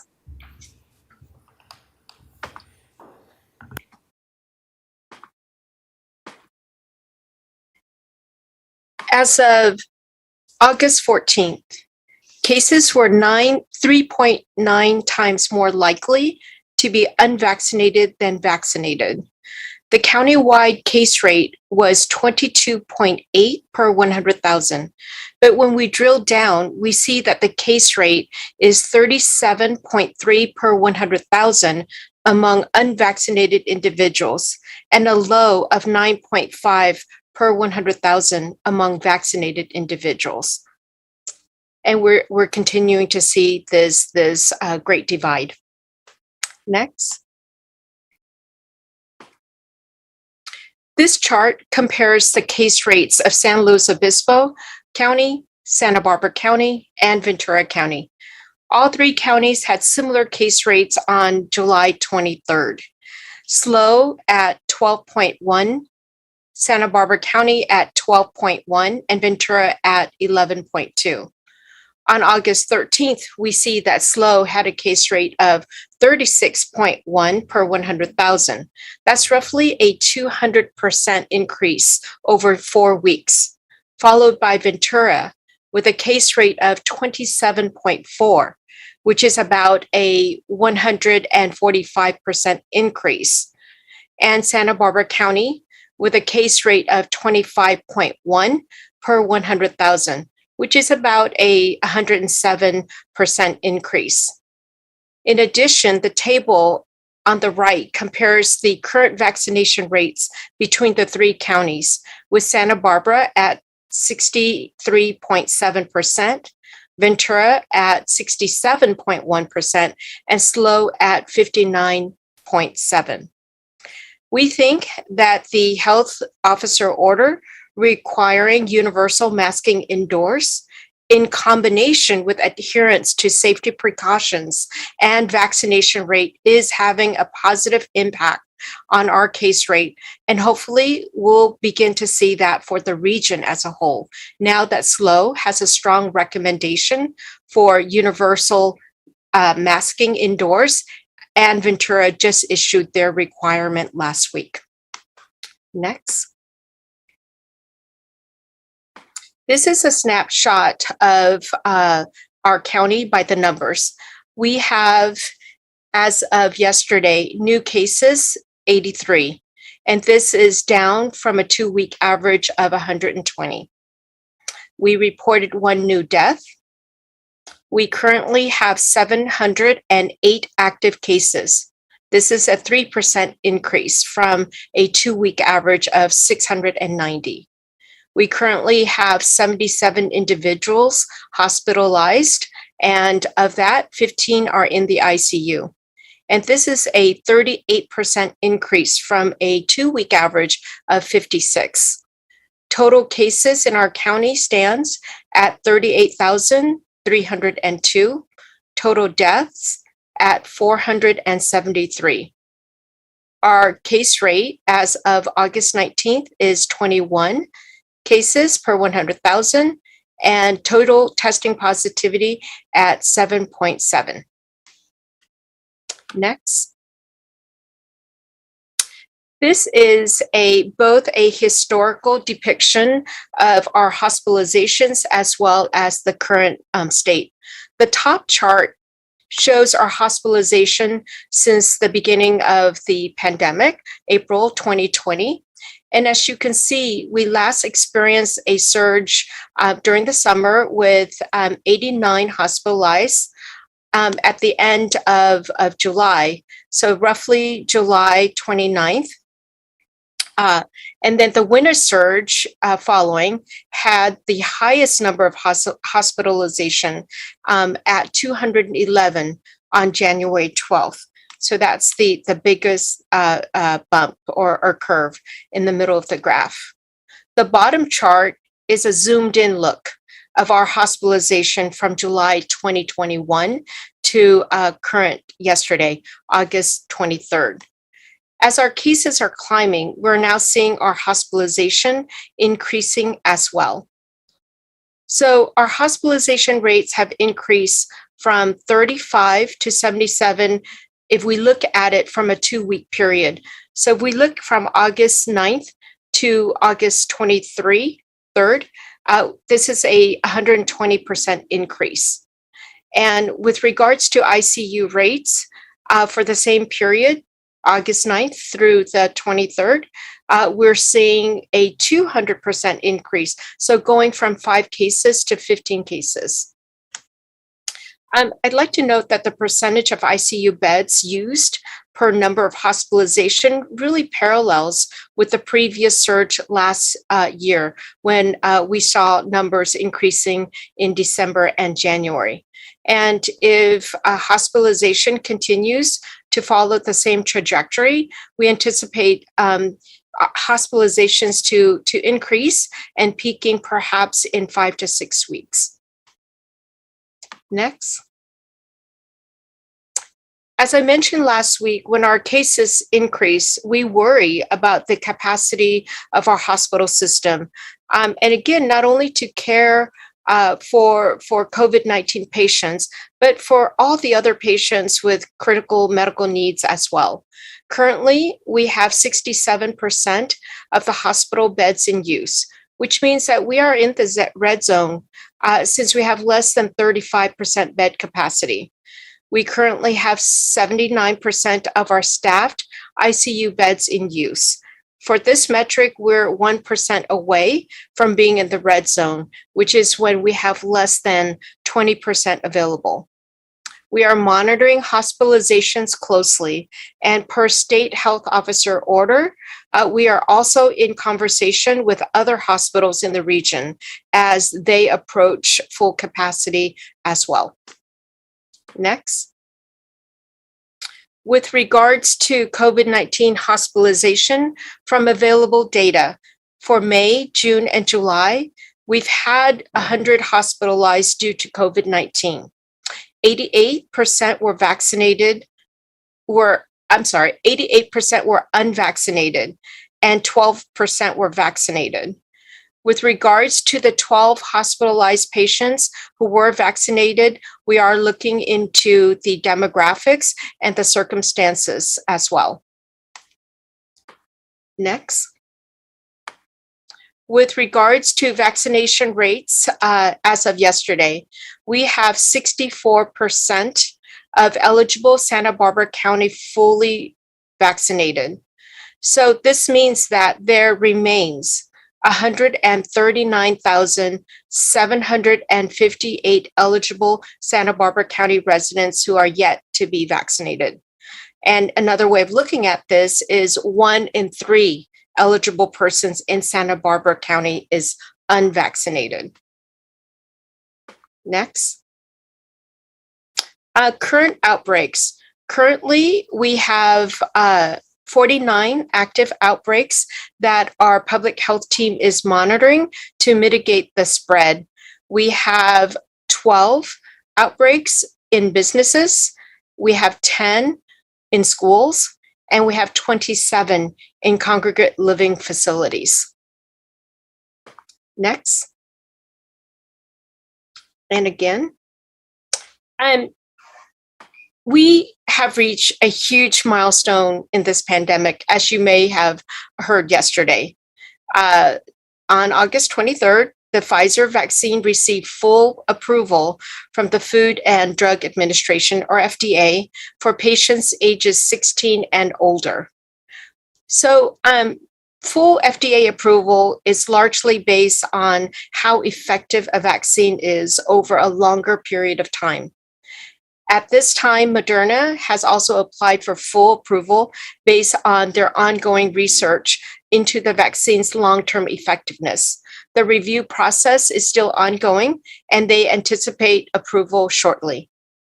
As the acting FDA Commissioner Janet Woodcock stated, while Pfizer and other vaccines have met the FDA's rigorous scientific standards for emergency use authorization, as the first FDA-approved COVID-19 vaccine, the public can be very confident that the Pfizer vaccine meets the high standards for safety, effectiveness, and manufacturing quality the FDA requires of an approved product. For the 12 years and 15, for the age group 12 to 15, and the third dose for immunocompromised individuals, it is still under emergency use authorization. So this means that the FDA has determined that the vaccine may be effective in preventing a serious or life-threatening condition, and that the vaccine's known and potential benefits can really outweigh its known and potential risks, and that additional time is needed to ensure effectiveness over a long period of time.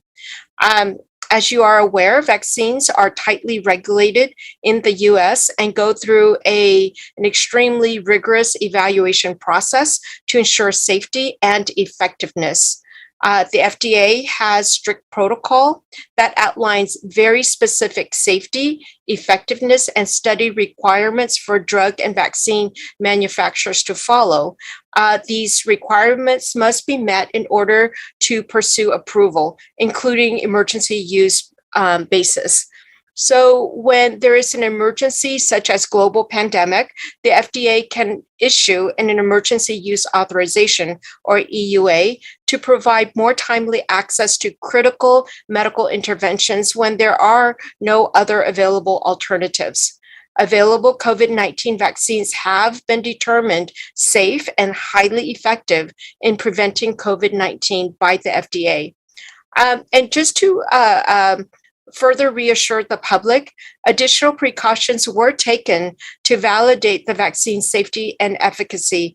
California, together with Washington, Oregon, and Nevada, formed what's known as the Western States Pact, which is an independent group of medical experts assembled to confirm vaccine safety and efficacy.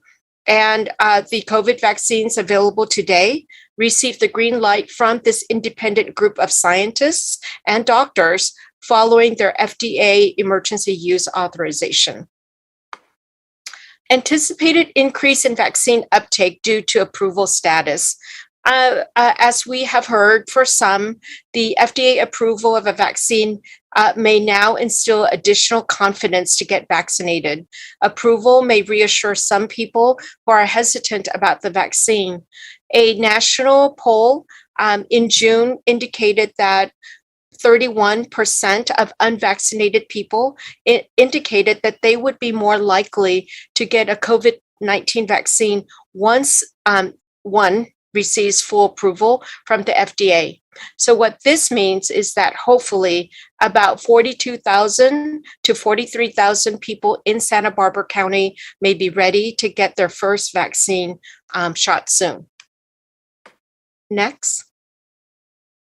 With regards to our county's vaccine capacity, I have this chart to show you the capacity of our community to deliver vaccines. So we have providers, pharmacies, and hospitals, as well as a fixed site from public health and the mobile clinics from public health spread throughout our county in the north, in the mid, as well as in the south. So altogether, we have 35 locations in the north, 11 in the mid-county, and 39 in the south county. And in addition to this, again, the public health department has mobile vaccination clinics on an as-need basis that travel throughout our county. Next. I'd like to share a little bit about the work that we have been doing in the community. So August is back to school month, And we have been very busy rounding up backpacks, and great appreciation to all of the county and community partners who have donated backpacks. So for the first weekend in August, we were in Santa Maria at the Fair Park in partnership with MyCop and the NAACP. We distributed 455 backpacks, reach over 145 families, with many of them receiving their first dose and the rest receiving information for when they are ready. The following week, we were in Lompoc in partnership with the Lompoc Valley Medical Center, Lompoc Valley Community Healthcare Organization, and the NAACP. Together, 150 backpacks were given. 315 laptop cases and school supplies were given. For 245 vaccines given, with 120 to youth under 18. So this is the Lompoc Valley community saw a 318% increase in vaccination from the previous week due to this outreach event. All the families that received a bag were provided vaccine education as well. And last week, our mobile vaccination program, together with our Franklin Healthcare Center, partnered with Franklin Elementary to offer more than 100 doses to the surrounding community, and also distributed backpacks to kids if they needed them. So these are just some of examples of how our public health department is working with community partners to vaccinate members of our community. Next. I'd like to brief your board on our testing capacity. We continue to enhance the availability of testing in our county. We now have employer-based testing via state partnership, and the public health department has been instrumental in linking schools, our growers, our agricultural businesses, our shelters, and other organizations and employers to contract with the state for free testing. And this is an option open to all organizations and employers. We also continue to have testing available at the Goleta Valley Community Center, at Buellton, at Santa Maria Fair Park, at our Santa Barbara Healthcare Center, as well as in Lompoc at our healthcare center. And coming soon, we will be acquiring an additional mini bus that can offer 160 tests a day to Goleta and the Santa Barbara community. Next. Dr. Ansorg will be presenting facts and references to some of the questions and statements that we've been hearing. Dr. Ansorg. Dr. Donoso. Chair Nelson and members of the board. We are seeing and hearing a lot of inaccurate claims about COVID, the pandemic in general, masking, testing, and vaccines. This is being disseminated widely on social media and other platforms. Many officials and media personalities continue to repeat false or out of context information. And as your public health officer, I'm very concerned about the negative impact this has on people who do not know whom to trust. I want to encourage everyone to please choose wisely which sources of information on COVID are trustworthy. I created a few slides to address some of the most common issues.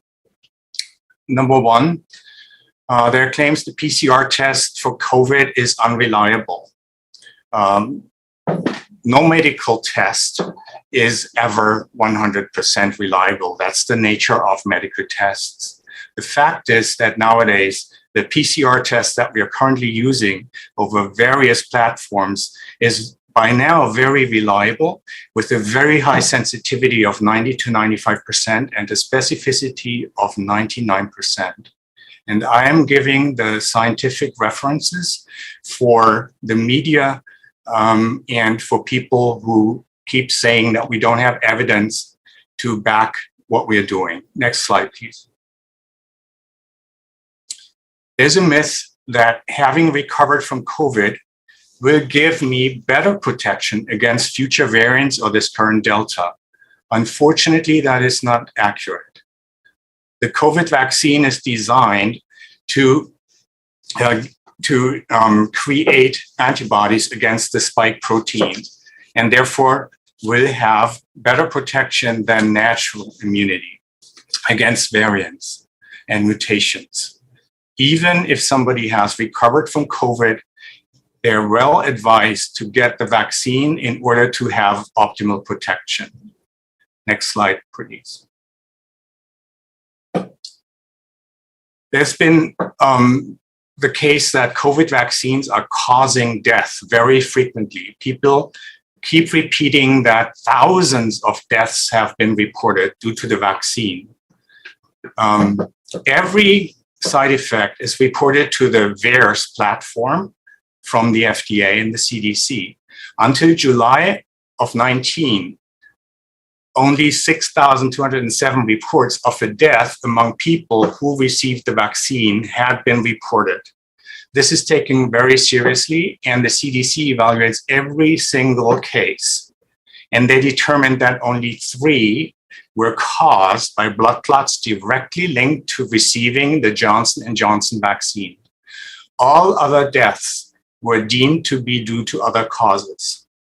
Now, we have learned that the Johnson & Johnson vaccine can make people more at risk for blood clots, and we know now how to anticipate that and deal with it better from before. Next slide, please. It's often said that the vaccine is experimental. Well, or even said the vaccine is experimental gene therapy. Fact is, the experimental phase on the messenger RNA vaccines had been conducted for over a decade prior to implementing it for the COVID vaccine. It's been used for cancer, to attack cancer cells and allergens and other viruses as well. The current vaccine went through all required safety and efficacy study phases per the FDA. It is not gene therapy. The DNA of the recipient does not get altered at all. Next slide, please. It's often said that COVID vaccine causes infertility. There's been a very robust study looking at all reports and evidence, and I give the reference here, and there's absolutely no evidence that COVID vaccines in any way affect fertility in men or women. Next slide. Oh, thank you. That concludes my presentation. And that concludes our briefing this morning. All right. Thank you, Dr. Dovernoso and Dr. Onzorg. Questions from the board? Supervisor Lavanino. Thank you, Mr. Chair. I'm not sure if it's Dr. Onzorg or Dr. Reynoso, but a question about boosters. I'm getting numerous contacts from constituents. Are they available? Who qualifies for that? And I kind of heard the time frame of maybe 8 months, and I'm not sure if that's from the first shot or the second shot. Yes, Supervisor Lavanino, booster shots are currently approved for people with severe immunosuppressive conditions, like somebody who takes medication for an organ transplant or for chemotherapy, for cancer, some genetic diseases that cause people to have a really weak immune system, or patients with autoimmune diseases like rheumatoid arthritis and the like, who have to take medications that suppresses the immune system. Those people may have their booster shot or their third shot 4 weeks after their second shot. Now, everybody else will, as of September 20th, will have the opportunity to get a third shot 8 months after the second shot. And that is anybody who received either the Pfizer or the Moderna vaccine. For the Johnson & Johnson vaccine, we don't have any recommendations as of yet, but we're anticipating that to come shortly. All right, thank you, Dr. Ansorg. Supervisor Hart, and then Hartman. Yeah, thank you, Mr. Chair. I had a question from constituents who have been asking about where they should direct complaints about businesses that are not following the mask order. I don't know where the best place is for those complaints.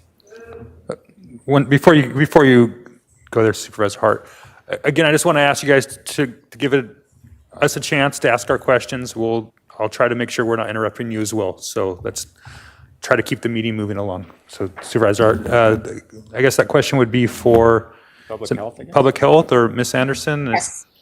So Supervisor Hart, through the chair, the members of the public can go onto our website and there is a button that says complaint, and then they will, it'll take them to a form. They can be very specific about their issue or concern, and we have a process that we reach out to the business or the place in question for some dialogue and education.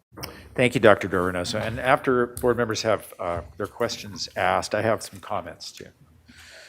All right, thank you, Supervisor Hart. Do make those comments before or after public comment? Before public comment. All right, Supervisor Hartman.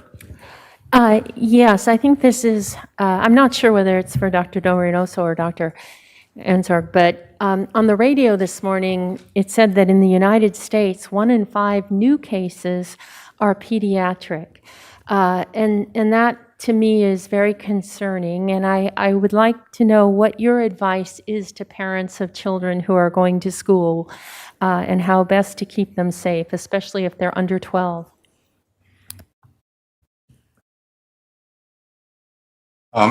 Yes, Supervisor Hartman, this is very concerning to us as well. This is new. We have some pediatric cases even in our hospitals. And obviously, it is very concerning. We are working very closely with the schools. The best advice I can give is to parents, please be vaccinated in order for you to protect your children. Follow the masking guidelines indoors at schools as mandated by the state. And when your child has even mild symptoms like, a cough or anything milder, please don't let the child go to school, have it tested. And unfortunately, that's the best advice we can give at this moment. Thank you, Dr. Ansorg. Other questions from the board? Seeing none, Supervisor Hartman or Hart? Thank you, Mr. Chair. It's very good news that the scientific and medical experts at the Federal Drug Administration have now completed the comprehensive and exhaustive evaluation and given full approval of the Pfizer COVID vaccine. I'm hoping that those in the community who are on the fence, waiting this significant milestone to be achieved, will now take this opportunity to get vaccinated. Yesterday, President Biden called on private sector employers and state and local governments to now move forward and require employees to be vaccinated. I strongly believe the county should heed the president's call and begin requiring our employees to verify COVID-19 vaccination or undergo regular testing. Both public health and Be Well employees working on the front lines with the public are already required to have a vaccination, and it's my understanding the state will also be requiring all custody deputies in the Sheriff's Department to receive vaccinations.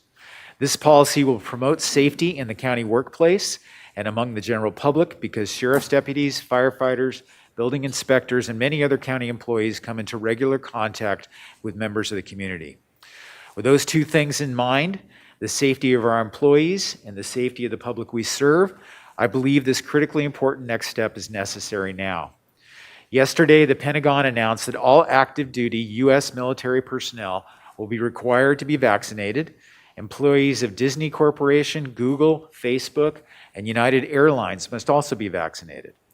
Dr. Fauci said yesterday, if we can significantly increase the rate of vaccinations over the next few months, we have a good opportunity to blunt the spread of the Delta and other variants by the end of the year and begin 2020 in a much better place.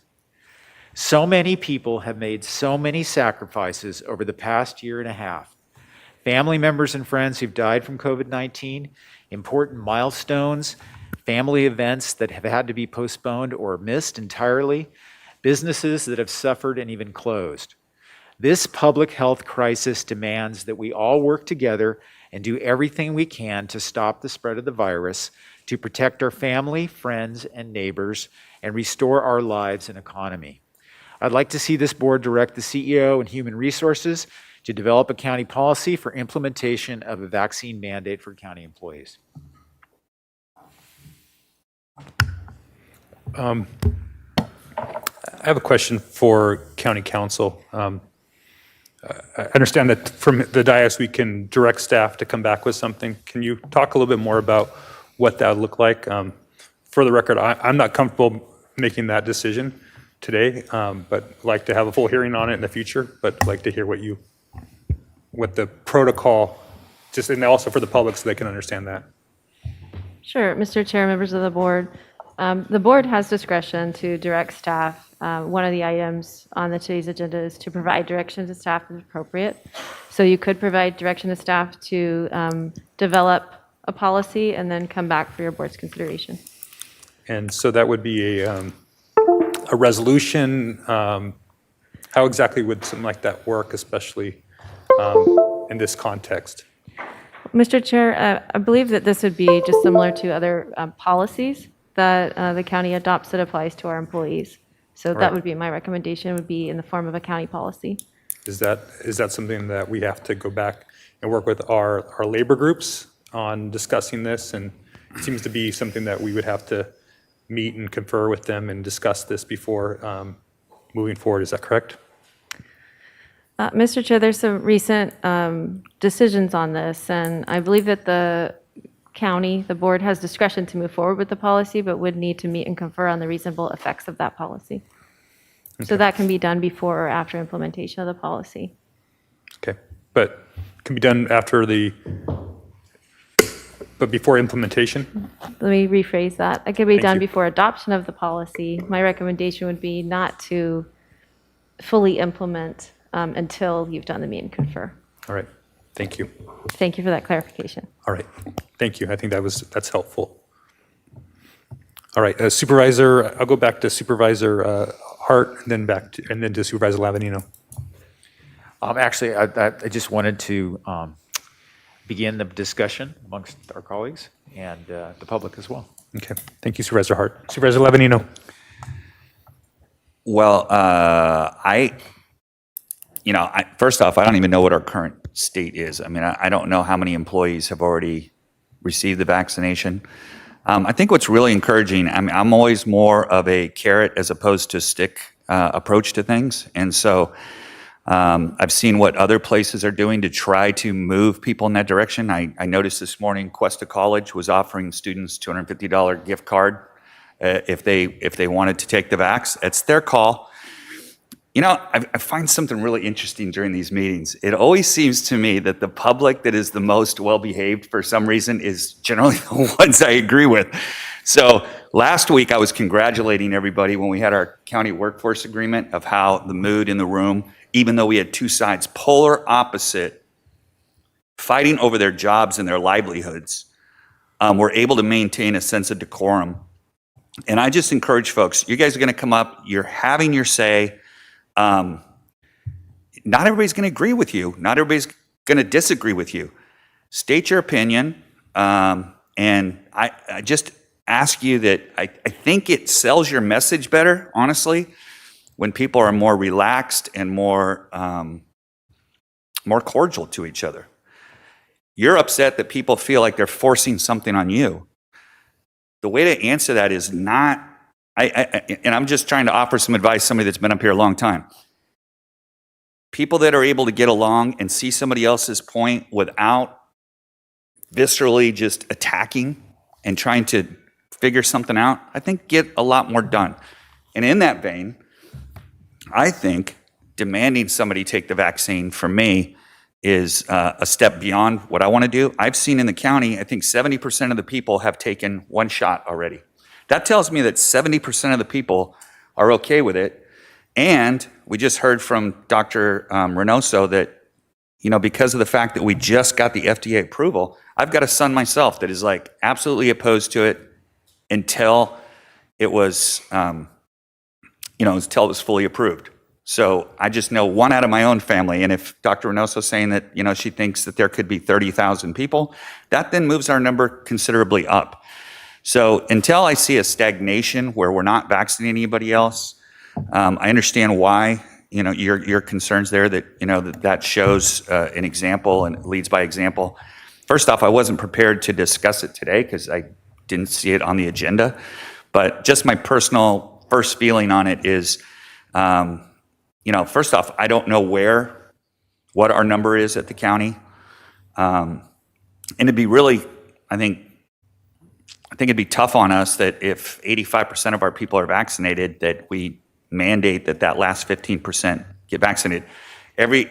Most of the presentations that we've had on COVID in the past are that if we can get to that 70, 80%, and now with Delta, heard maybe it's just a little bit higher than that, at some point we'll receive, we'll reach that herd immunity state. So I'm not happy with the path that we're on. I was hoping more would join in, and I understand why people are opposed to it as well. So I couldn't support that today, but I'm also out there encouraging people to get that vaccination. Thank you, Supervisor Lavanino. Supervisor Hartman, then Supervisor Hart. Yes. I guess this is a question for Supervisor Hart and then a question for CEO Miyasato. If I heard you correctly, you said a vaccine mandate or regular testing. Thank you. And so there is an option there. And CEO Miyasato, if we gave direction today, could you talk about the timing and what would be required? Supervisor Hartman, through the chair. So again, we're talking about what we do for our employees. This is not the general public, this is the county employees. So a couple of things, it depends what course you take. So on the one hand, there's two options really that other organizations have taken. One is just mandating a vaccine, except for those who have religious or health exemptions. And that's what the state has done, and I think that's what some of the frustration is, but the state has done that, required that for healthcare workers, folks serving in institutions, and the state has given hard deadlines, and so that's beyond our control. The state has done that for certain types of workers. If the board wanted to do that route, we would work with HR, and HR would probably then have to, we would get that information out and work with HR to figure out the logistics. I know they would like more time to figure out the logistics. And so I think their preference would be in the fall, October or November. For the second one, the second avenue that some other organizations are doing is requiring proof of vaccination or being subjected to regular testing. The testing would be covered by the county and the time to take the test as well. And so that's another option. And for that, again, we would have to work with the departments to see who isn't, and then implementing that testing. I would work, HR has found a path to how to do either of those. HR is ready to do that. And that, I'm looking for Yvonne, is she still here? No, she's left. So I think we would probably say that could be started probably, I would say within a month, less time if the board wanted to do that. We know that for those departments that were subject to the state health order, it's changed over time, and so for mental health and public health, for example, or some of our criminal justice departments where there was already a requirement, they're already requiring testing, and so we know there's a protocol, and so that would be trying to have that protocol for the remainder of the county employees who are not vaccinated. So I'm sorry HR isn't here today. I know that they would appreciate more time to do that, and also as County Council said, we would have to meet and confer about the impacts. And so before the hard deadline is passed, we would meet and confer with our employees, our bargaining units, about the impacts. Thank you. So CEO if- Misato. oh, Yeah, and if Supervisor Hartman, please follow up. Thank you. So what I take away from that is if we want to explore this path and get more information, we would want to start sooner rather than later. Schools require vaccines on a regular basis, but to my knowledge, that's not ever been something that the county government has done. But the county, under California Emergency Services Act, all county workers are emergency workers. And so if there's an earthquake, a fire, a debris flow, or any other kind of natural disaster or man-made disaster, it's county workers who have to step up, even if it means that they're not home with their families.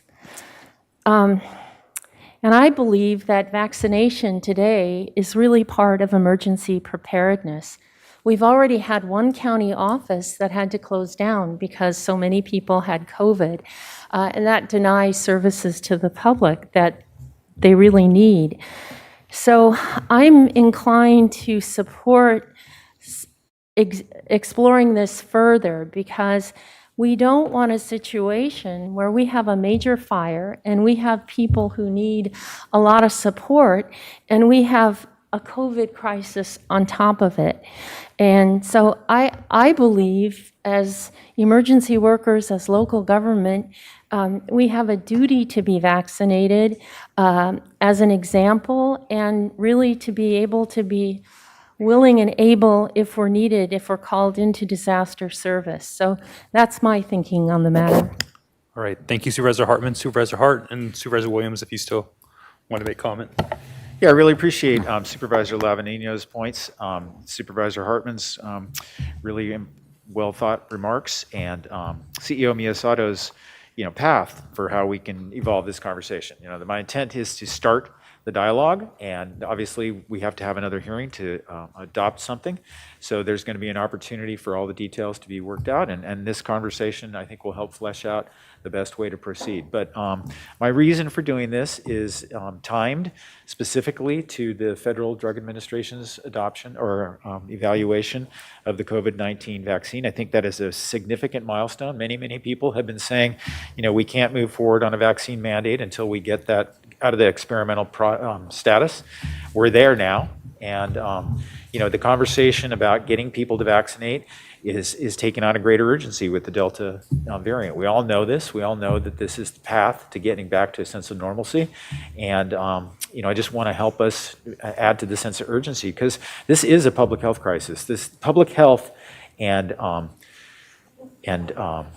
disease outbreaks like this are really significant, and there is a long-standing body of law that has existed for a very long time to contain disease outbreaks. Public school children are required to get many vaccinations to eliminate and stop the threat of serious diseases that have afflicted our community and historically. You can't get into public school without getting a polio vaccine, diphtheria, tetanus, and pertussis, measles, mumps, rubella, hepatitis B, chickenpox, hemophilus, influenza type B. The reality of our modern world is this is now to that level of concern and requires intervention in an aggressive way to stop the spread of this continuously raging virus. And, we need to do our part together with our state and federal partners to ensure that our community is best protected as we can be. Thank you, Supervisor Hart. Supervisor Williams, you still have a comment? I've given this matter a whole lot of thought, and I'm happy to share my thoughts, but I'm going to wait for public comment. Okay. Yeah, and I'll, Supervisor Lavanino? Yeah, I just wanted to be, if there's going to be direction on that, to also look at, I'm curious what the cost associated, I know there's cost for not doing it, but also the cost of, if we're picking up the cost for testing, and we've got 1,000 employees that aren't vaccinated and decide they don't want to get vaccinated, and we're going to be requiring testing, I don't know if it's on a weekly or biweekly basis, what that could run us into. Thank you, Supervisor Lavanino. CEO Miyasato? Chair Nelson, just Yvonne Torres is here from HR, and if I could just ask her to answer that one question to confirm. If you could come up here, Yvonne, quickly. There's, just so that I'm clear, and we'll bring this back with more information, but to the timeliness of either doing two of those tracks, if we did the testing track, how soon could HR get that up and going? Chair Nelson, members of the board. So we can get that up and running by September 30th, if not sooner. And the cost, so it's a state program in the public health department, and there is no cost for the testing. The only cost will be to purchase the components or whatever to read the QR code, and that's a small cost. So testing is free. We've talked about it. We have 1,000 tests a week. They go ahead and do the testing, and it was fine. And there's trailers in Santa Maria, Santa Barbara, where we can drop off the test. And so, excuse me, I'm out of breath. I ran from next door. But anyways, so we've already established a process in the event that this might happen. And so HR is ready to move forward. All right, and thank you. And I did have, for the public or up in Santa Maria or watching on TV, I didn't have Ms. Torres's mic on, but it's a state program that's not going to have any additional cost to the county at this point. For the testing, there will be no cost, and it's Okay. through the public health department. And the only cost would be purchasing the machines for the departments, and that was a small cost. All right, thank you. All right. Okay. We're going to go ahead and go to public comment. I do have some comments as well, and definitely some thoughts about a mandated vaccination for our employees that are probably contrary to some of my colleagues, but we'll get into that a little bit further after public comments. So with that, Madam Clerk, I believe we have 20 public commenters. Chair Nelson and members of the board, with an update, we have 19 requests to speak. All right. And we will begin on Zoom with Dr. Sue Anderson, to be followed by Dr. Amy Smith. Right.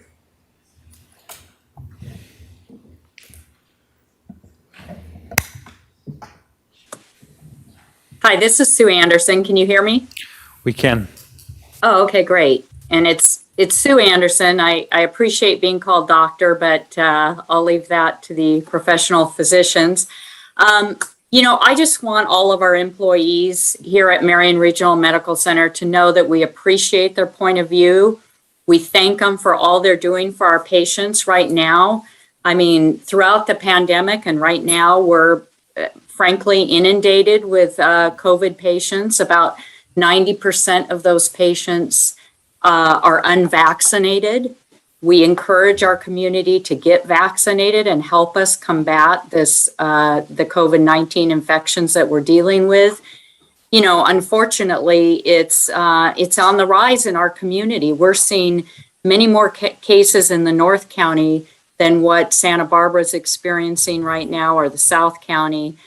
The point is, right now, we are under a state vaccination mandate. And Dignity Health, just like all other hospitals and healthcare institutions in the state, are required to have all employees vaccinated by September 30th. So we're committed to providing a safe environment for our patients, our staff and providers. We're requiring vaccines for our teams. We're following the state mandate. And as healthcare providers, we have a responsibility to help to end this pandemic. So by requiring the COVID vaccine as a condition of employment, just like we do the flu vaccine right now, and just like we've been mandated by the state, we're proactively trying to protect our community. So that's all I wanted to indicate, is that this is a state order. It's more than a decision that a local hospital can make, and all hospitals in our state are under this mandate, and we're supportive of it, and we are going to follow the mandate and have our employees vaccinated by September 30th if they don't have exemptions. Right. Thank you. So Ms. thank you. Thank you, Ms. Anderson. We will remain on Zoom with Dr. Amy Smith, to be followed by Ashley Smith. Dr. Smith, when you're ready. Yes, can you hear me? We can. Okay, great. I appreciate Dr. answering some of my questions, but I do want to say that people are very concerned that we're not being heard and listened to and answered about very, very serious changes to our society. You know, forcing people to undergo a brand new technology that has not been proliferated out into the public in the past, that has no long-term track record as far as how it affects people in the long term. Cancers take a long time to develop. An infant won't be testing out their fertility for years to come, in utero persons. You know, like these things will not be known for at least a decade and possibly more. And so these are very concerning things with the new technology, and saying that all required FDA tests have been satisfied. As far as I know, this is the first vaccine to be licensed, if it even was formally licensed, without completing phase 3 trials. And vaccine trials, for anyone who's looked into this, are not as rigorous as pharmaceutical trials. They are not required to be, for example, against a placebo. And there are many other loopholes due to the nature of the vaccine program, which has been outside of pharmaceuticals, and granting things such as liability protection for the corporations that make vaccines, which is very disturbing. So, you know, when Dr. Ansorg says that there's no evidence of harming fertility, I'm sure he is quite aware of the expression that evidence of absence is not the same thing as absence of evidence. So just because you don't have evidence of a harm, if it's not possible to have that evidence yet because the time period has not elapsed, then that is an empty statement that can give no confidence to a reasonable person. I learned this in a public policy course at MIT from a wonderful professor, Nick Ashford, and he spoke very respectfully of consumer advocate Ralph Nader. He was an outside person who was standing up for the interests of the people who weren't profiting from the products. Well, where is the Ralph Nader on the vaccine issue, on the health data issue? Well, actually, there are many Ralph Naders, but you're not really allowed to hear from them. They're getting deplatformed, censored from Twitter, fired from their jobs. There's Dr. Malone, Dr. Pierre Corey, Dr. Richard Fleming, Dr. Geert Vanderbosch, Dr. Michael Yeadon, Dr. Byron Brittle, Dr. Sukar Bhakti, and many, many more. And you do not get to hear from these people because they're censored from social media, they're censored from YouTube, they're censored from Twitter, they're fired from their jobs. And this is very, very chilling. That is not how science is conducted. Tenure is supposed to be there to protect the alternative positions that are not bought into the powerful. And that is a very important role that universities have played, and it is being damaged. And I hope science can, recover. But this is not good science. So people feel very frustrated and silenced. And, when people compare to totalitarian systems in the past, and Supervisor Williams dismisses that or is even offended, well, that is someone's experience and feeling. Why don't you ask them why they say that? Why do you feel that? Thank you, Dr. Smith. Thank you, Dr. Smith, for your comments. That is your time. We will now go to Ashley Smith, to be followed by Andy Caldwell. Hi, good morning. Can you hear me? We can. Awesome. My name is Ashley Smith. I'm a mom of 4 and a wife to a fireman in Santa Barbara County. I'm here to voice my opinion and concern about the county's response and operations in regards to COVID-19. I firstly want to thank our first responders for working tirelessly during these ever-changing times, for showing up to work day after day, and for the care, love, and compassion that they have shown to the citizens throughout Santa Barbara County. I have been anxiously watching throughout the state as other counties have began mandating the COVID vaccine for city and county employees. This mandate decision in other counties was made out of panic, and panic is toxic to civil liberties. A forced mandate does not educate, it does not develop trust, and it does not protect human dignity. It is my hope that the County of Santa Barbara fights back, stands up, leads by example, and does not mandate this vaccine.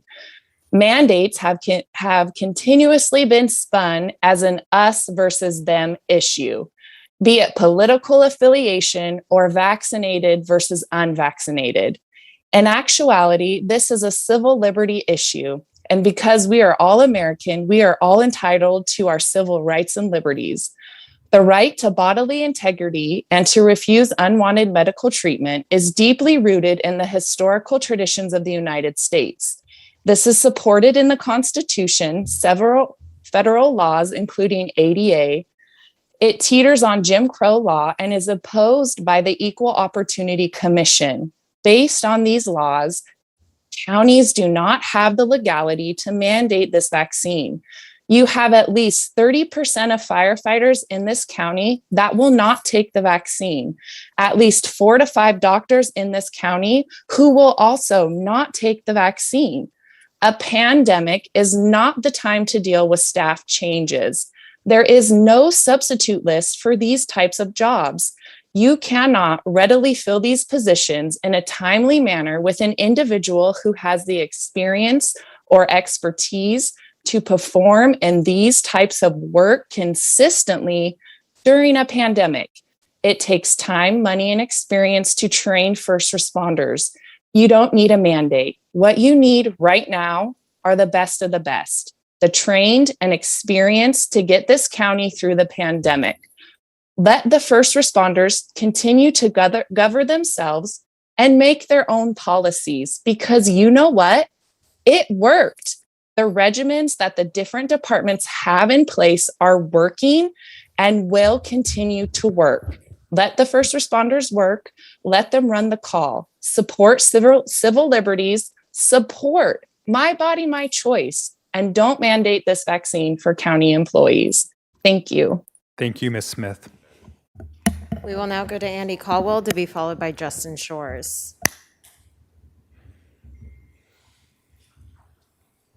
Chair Nelson, members of the board, Andy Caldwell representing CoLab. You know, you got a on again, off again, yin yang thing going here. Last week or the week before, you guys said, we want to hear from the public. We want to answer their questions. And yet then when we do, Dr. Answer says you're all wrong. It's all misinformation. It's disinformation. So what you have here is not a board hearing room. It's an echo chamber. From day one, and to this day, you will not distinguish between a case, which is asymptomatic, versus an actual illness, nor will you recognize natural immunity. Dr. Ansorg is way off. There are hundreds of doctors around the world, and there's dozens of studies speaking to natural immunity is the only thing that truly works against the variant. Here's the bottom line. Here is your problem. The vaccine does not stop the spread, and it doesn't stop infection. Even you have to admit there are breakthrough cases. And what's really insulting to these nurses and firefighters and other people, they deal in emergency situations with things much worse, much more deadly, much more infectious than COVID. Much more. Yet they have to get a shot to keep doing their job. Supervisor Hart, you should really, truly be ashamed of yourself. Go talk to these nurses and talk with them about what infectious diseases they work with on a daily basis, which if they make a mistake, they're dead, not merely a case. You know, the bottom line is if you're going to mandate the workers at hospitals to be vaxxed, when are you going to start requiring the patients to be vaccinated? You know, there's somebody in LA said if you're not vaxxed, you shouldn't be able to buy groceries. You still will not distinguish hospitalized with or from COVID. You know, the studies were poorly done. They did not keep their control group. They vaxxed the control group. So now the general population that is unvaxxed is the only control group we have. I tell people, if you want to get the vaccination, get it. If you're elderly with comorbidities, get it. The rest of us should be free. We have a right to try and a right to die law, but we don't have a right to not be vaccinated. Either the masks work or they don't work. Make up your mind, because you send a different mixed signal each and every week that you talk about this. These people have been in the front lines when there was no vaccination. Trust them that they'll continue to be safe even if there is, and they don't want to get it. Thank you. Thank you, Mr. Caldwell. We will now go to Justin Shores to be followed by Thomas Becker. Hi, thank you. Can you hear me? We can. Hello? Okay. All right. So I echo what Andy was just saying right there. And there's a real disconnect between you guys, people in power, and the people on the front lines, people actually doing the work. There's a lot of people that are not taking this, that are first responders and doctors and intelligent people, but you discourage them and you disparage them with your comments by saying you're misinformation. You guys really need to listen to the community and not to the federal government, okay? If there's so many people unvaccinated, most of these people are smart. You haven't convinced them yet. One thing I ran for office, one thing I learned was 80% of our community is uninformed, which, we have other things on our mind. We're not dealing with politics like you guys are all day. So we trust you. And we want you guys to make a good decision. But now all these people are having to get involved because you guys have gone so far. I mean, people are in distress everywhere. They don't know whether they're going to have a job. They don't know what to do with their kids. We are in distress. And it's because of your responses to COVID, not because of COVID. I mean, we're so lucky we're not in Australia where they're going even crazier. You guys have to realize what you are doing. We're not Trump supporters. We're your community, okay? You need to wake up, listen to us, listen to these doctors from your community who are dealing with it every day. Dr. Ansorg, have an open forum. Let's talk with our doctors. I'll bring 10 doctors from local doctors from town to your forum, Dr. Ansorg. Let's talk before we kill more people with these treatments. Okay? Can we just have a conversation? Because here we are listening to you every single time saying we are liars. You doctors and nurses, you're liars. You can't speak here. You have no platform here. But guess what? We're having to do something. We're not going to just take this. You haven't convinced us. I'm talking to doctors who are saying the opposite of what Dr. Ansorg is saying. So who do I trust? Do I trust the federal government? Do I trust the government who's just trying to force these things on us without discourse, without an open discussion? The FDA approved high fructose corn syrup. Do you think they care about our health? The only solutions you guys are providing are a mask and a vaccine when there's hundreds of other things that we could be doing for our health right now. We could be exercising more. Why hasn't Dr. Answer ever mentioned that? He says vaccine or mask. That's all you can do. That's the only thing you could do. It's frustrating, guys. I wish there was transparency, Das. I wish there was unity of purpose. Maybe the Nazis would be stunned right now when they look back. Maybe they would be stunned and they would say, why are these people saying this? What did I do wrong? So, maybe they thought that everything was fine going along with all the stuff that Hitler was doing. Thank you, Mr. Shores. Thank you for your time. We will now go to Thomas Becker to be followed by Jeffrey Schwartz.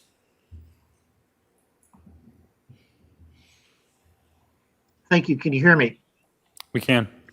Thank you. First off, I just want to say that I resubmitted a letter that I sent to the FDA and submitted as part of public comment, but it wasn't posted as a public comment. So I resubmitted that letter and want to let you all know that it's existed of its existence. You, Supervisor Williams, you know that speaker talking about genocide was not talking about the mask mandate. He was talking about the vaccine mandate. And he was actually correct. History shows, and you can prove, that the Nazis first described the Jews as infected, diseased rats. That's how they originally described the Jews. And that's how they were able to legally compel or have to get laws preventing Jews from entering public spaces and forcing Jews to wear a yellow Star of David on their sleeve. That was the original Nazi logic. And they said, you're diseased, you're like diseased rats, so we're going to keep you out of the public areas, and we're going to force you to wear a yellow star. Read your history, Mr. Williams. Now, the FDA did not conduct clinical trials for Delta variant effectiveness for the Pfizer vaccine. Dr. Peter Marks, Director of the Center of Biologic Evaluation for the Food and Drug Administration, admitted that yesterday in a phone interview. And that phone interview is on the FDA Twitter if you want to go and listen to it. This newly approved Pfizer vaccine, I'm repeating this, has not undergone any clinical trial for its effectiveness in preventing infection or transmission of the Delta variant. Zero. It's only been tested for the original COVID strain. Now, employers and elected officials are not protected from civil liability if a vaccine mandate is based on information that they know is false.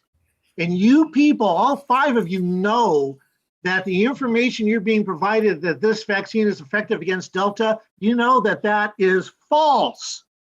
And you're not protected from civil liability for an act of malice. Get that? Finally, legally, you can only mandate a vaccine if it actually works to prevent the spread of a disease. Legally, you can't mandate a vaccine if it doesn't stop the spread of a communicable disease. And this vaccine does not. And to everybody out there, we better unite, because united we stand, divided we fall. And the Jews in Germany learned that lesson the hard way. Thank you. Thank you, Mr. Becker. We will now go to Jeffrey Shorts, to be followed by Grace Wallace.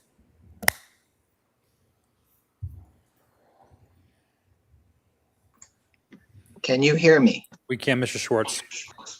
In response to my public comment on May 18th, your medical officer, Dr. Ansorg, gave the following statement to this board. Dr. Ansorg said, quote, "There is not a single reputable immunologist or virologist who disputes the validity of our testing platforms." And he was referring to platforms which include the so-called PCR tests. That statement Dr. Ansorg made is clearly and provably false. Contrary to what he said, there are several reputable immunologists or virologists who have disputed the validity of the PCR testing platform. An extensive review report disputing the validity of this test was officially submitted to Eurosurveillance Editorial Board, November 27, 2020. This was signed by not one reputable immunologist or virologist, but by 3, including Professor Makoto Ohashi, PhD, Professor Emeritus in Microbiology and Immunology, Tokushima University, Dr. Ruth Schrufer, PhD, immunologist, Munich, Germany, Professor Dr. Ulrich Kammerer, virologist and immunologist, University Hospital, Würzburg, Germany. In addition, it was also signed by several other reputable and highly educated scientists and physicians. Their report clearly disputes the validity of the PCR test with the following comments. This practice is categorized as compromising scientific integrity. The PCR test is not indicated for COVID-19 diagnosis. The test cannot be used as a diagnostic for SARS viruses. The protocol is useless as a specific diagnostic tool. PCR data after a CT value of 35 cycles are completely unreliable. Only non-infectious dead viruses are detected with CT values of 35 or more. This report can be seen on the internet, tinyurl.com/PM9M7HW3. How can Dr. Ansorg claim that these scientists are not reputable when they are academic specialists in fields related to pandemics and Dr. Ansorg is not? That statement, Dr. Ansorg, that the no provable sciences, it's clearly and provably false, his statement. For your top medical officer to give false information to this board should be considered a serious offense. I want an immediate apology by Dr. Ansorg, and I'm asking you to replace him for making a false statement in front of this board. Sensitivity and specificity reconsidered the meaning of these terms in analytical and diagnostic settings. Annals of Internal Medicine, 1997. It says an assay's analytical sensitivity and analytical specificity are distinct from the clinical diagnostic sensitivity, and diagnostic specificity. It says imprecise usage of the term sensitivity and specificity Thank you, Mr. produces. Schwartz. That was your time. We will now go to Grace Wallace, then we're going to return to Santa Barbara with Dr. Gretchen Murray.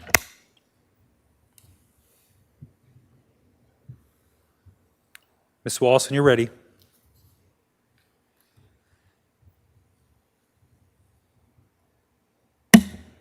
Grace, you can proceed with your comments. Share my concerns at such a critical time, deciding if our Bill of Rights, which have served us so for over 200 years, will continue, or will we go with a governing method of China, communists? You sit in a seat with the authority that the citizens have entrusted you with to make the best decision to protect the public in their freedoms based on facts, based on science, and science is not political. According to our local news leading up to the current lockdown, the hospital was filled filled up due to the Delta variant. They noted that there were 5 cases per 100,000, which is actually 0.005%. Yet it was called an outbreak. I was also informed by medical personnel that there are 9 COVID patients in Santa Barbara College Hospital, 0 in serious condition. Based on 2020 population of 91,686, it is a 0.0098% chance of getting COVID. According to Fox News, we have over 11,000 migrants coming across the border to McAllen, Texas, with 15% testing positive for COVID, but you agreed to lock us down, breaking public trust. What's wrong with this picture? Science is not political. The mask mandates are not based on science, and we know that very well because of the Thomas fires. To refresh your memory, we had to wear the N95 mask as the smoke particle was 0.2. And the cough mask was useless. The virus particle is even smaller, weighing in at 1%. So certainly if the cloth mask was not good against the smoke at 2 particles, it is definitely no match, worthless against the 0.1 particle COVID virus. Don't take my word for it. Reading from an email from Dr. Fauci to Silverborough on February 5th, 2020, quote, "The typical mask you buy in the drugstore is not really effective in keeping out virus, which is small enough to pass through the material," end of quote. Now that you are aware and do you possess the integrity that you swore in on behalf of the public to call off the mask and vaccine mandates, which are based on science, according to your own Dr. Fauci? Science is not political. The COVID shot is a synthetic pathogen, not a vaccine. It's part of a new group of mRNA, allegedly vaccines. Once inside the human cell, mRNA program normal. Thank you, Ms. Wallace. That is your time. We will now return to Santa Barbara with Dr. Gretchen Murray, to be followed by Tyler Smith.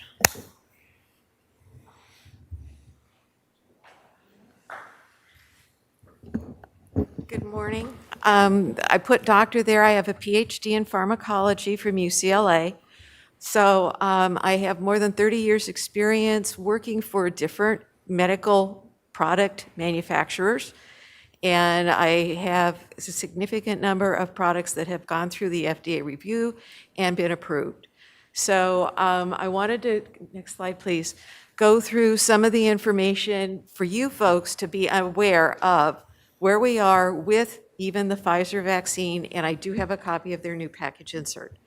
So first of all, what we know about this, our vaccine is the first time mRNA has ever been put in humans, okay? A regular vaccine, the Novavax is a protein, and that to me, I would take. This one, because it's brand new, I am afraid of it, being said, where I stand. What we don't know, what they have not told us, is where does it go once they get in the body? My understanding is you get it in the shot in the shoulder, and then nobody knows where it goes. They don't know how it's metabolized. They don't tell us. They don't tell us how long it stays in the body. They don't tell how we get rid of it. Again, the expectation of duration, the half-life, they have not reported it. Fertility, the ability to get pregnant and to carry progeny to full term, they've done one rat study, that's it, on females. There's no, rat, mouse, dog, monkey testing that's being reported. So we don't know what effect it has. Teratogenicity, what is it causing damage to the fetus? We all remember thalidomide, and we have, in every case that I am aware of, any drug being brought forward since 1953, we have told pregnant women to stay away from it. So there's mutagenicity, carcinogenicity studies, again, not done. Next slide, please. So there are benefits to immunization, and I agree that there are people who've gotten the shot, who like getting the shot and feel a whole lot more comfortable with doing it. Wonderful for them. The thing is, the incidence rate initially is probably pretty good, but it doesn't prevent infection completely. Potentially life-saving for people with comorbidities. Again, the placebo group's too small to be able to tell. Prevent future transmission from patients that are already inoculated. They can still get sick, they can still transmit it. So it doesn't prevent it. Next one, please. Okay, the VAERS database, and this is where I will differ from Dr. Ansorg. The VAERS database is voluntary. That means that people only report into it when they feel they must, and the underreporting is probably in the close of about 10%. When it comes to the blood clots, it may not be each one of these vaccines, it may be a specific one that causes it, but it can be deadly. You get strokes from it, you get heart disease from it, you can die. Thank you, Dr. Murray. That is your time. Thank you. Okay. And our next speaker is Tyler Smith, to be followed by Michael Moore.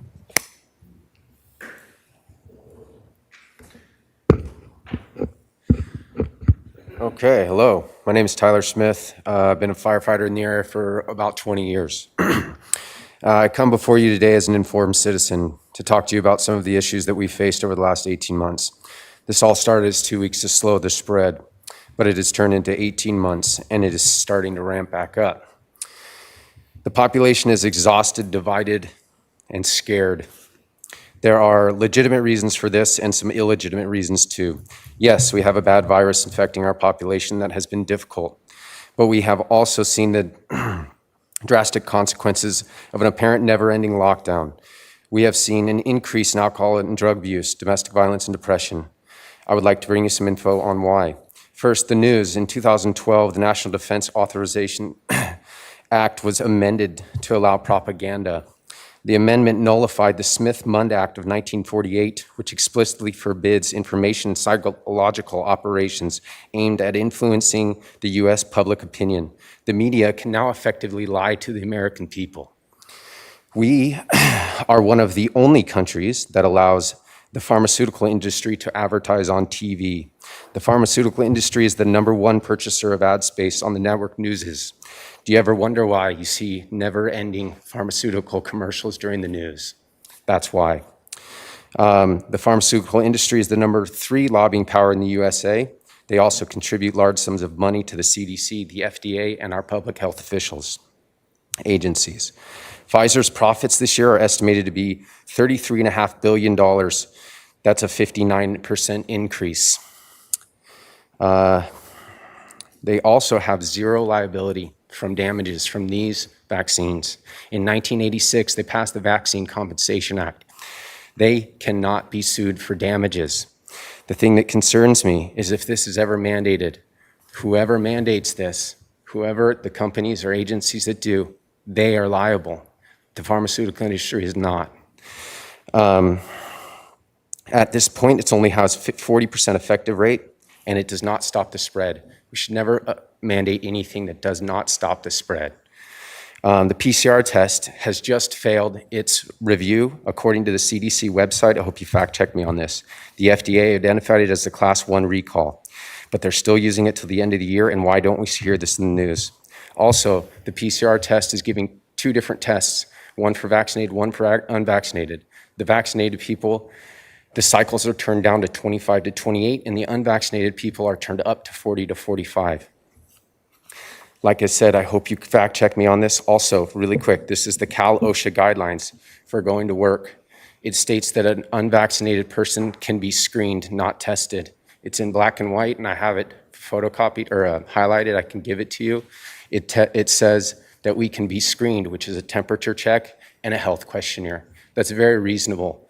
And I think in this time, we need to just excess caution and level-headedness, like Representative Lavinino was saying. Thank you, Mr. Smith, for your comments, and thank you for your service. We will now go to Michael Moore to be followed by Faye Brandmere.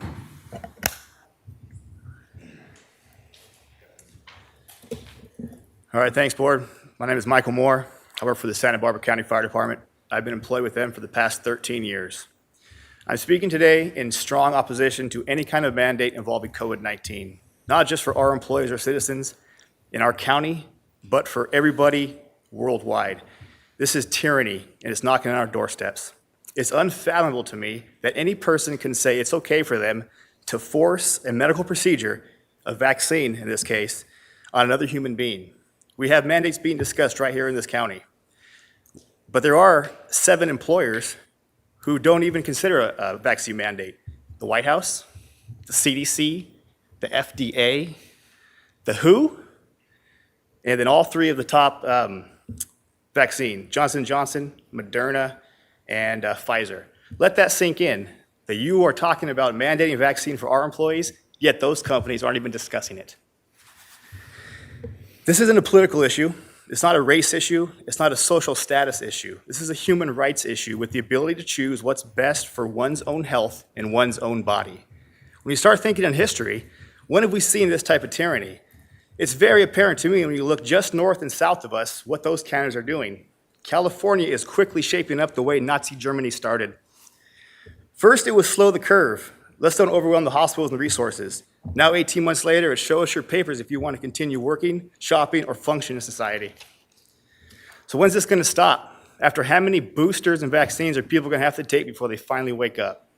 August 18th, the CDC came out with this statement.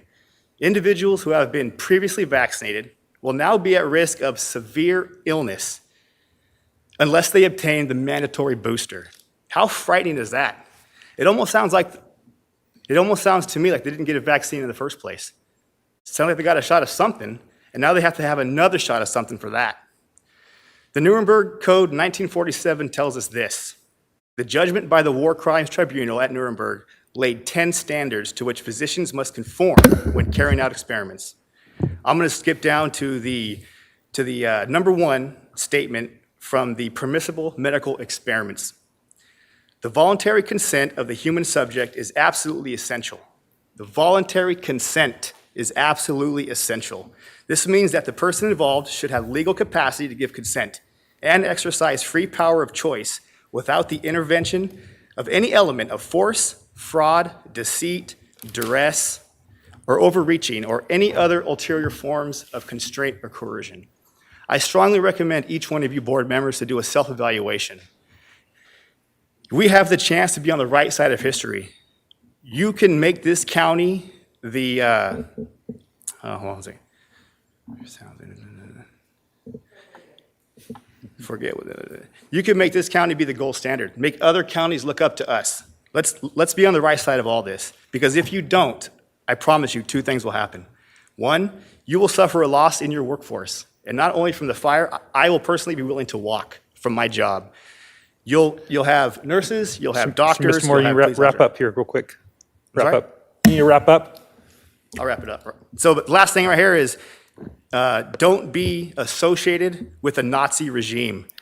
If we implement this, I see no difference in how Hitler and the SS ran Germany than how this county and state will be run. All right. Thank you, Mr. Moore, for your We will now go time. to Faye Brandmere to be followed by Chris Aringer.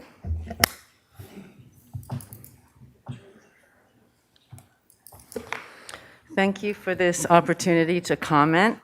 That being said, we have sent over 500 affidavits to you, the Board of Supervisors, the health director, the health officer, and sheriff from the citizens of Santa Barbara. However, we have not received one response from not one of these 500 affidavits. Your failure of accountability is unfathomable to me, how there's no due process even in a proposed state of emergency. Where is the integrity? We have sent these affidavits citing with each account of your failure to protect your constituents, the codes of law, links to professional peer-reviewed medical testimonies, and Senate hearings. These references show that all COVID measures are completely unsubstantiated. The masks cannot keep out microscopic viral droplets, but do keep in the larger bacteria that become trapped in our mouth, nose, and lungs, the specific areas that COVID initially affects. If that is something we're not willing to understand, simply read the warning on every mask available to purchase, stating that it does not protect from virus and pathogen. Furthermore, the COVID vaccines are also completely unwarranted. The Code of Law for Emergency Use Authorization, 21 U.S. Code 360 BBB3, authorization for medical products for use in emergencies, states the criteria for issuance of authorization is that there is no adequate, approved, and available alternative to the product for diagnosing, preventing, or treating such disease or condition. However, there has been adequate, approved, and available medicine available the entire time. Ivermectin studies can be found at covid19criticalcare.com. Again, covid19criticalcare.com. Additionally, Google The Lancet, LANCET, one of the top medical journals in the world, and see the retraction of their article falsely stating hydroxychloroquine is not effective in treating COVID. Because you have not done your due diligence as our Board of Supervisors, we have been subjected to completely unwarranted mandates, lockdowns, societal isolation, five-fold increase in childhood suicides, the terrorizing of families and communities, lost jobs, businesses, daunting pressure to receive this experimental COVID injection for ourselves and our children, and the threat of internment camps. In the last day, I have witnessed 2 testimonies from medical doctors stating the exact effects of the COVID injections, which I cannot repeat here. That is your time. Thank you. I just want to say, I ask all of you listening to decide individually for yourselves what is indeed misinformation. Thank you. Thank you. We will now go to Chris Aringer to be followed by Damian Vasquez.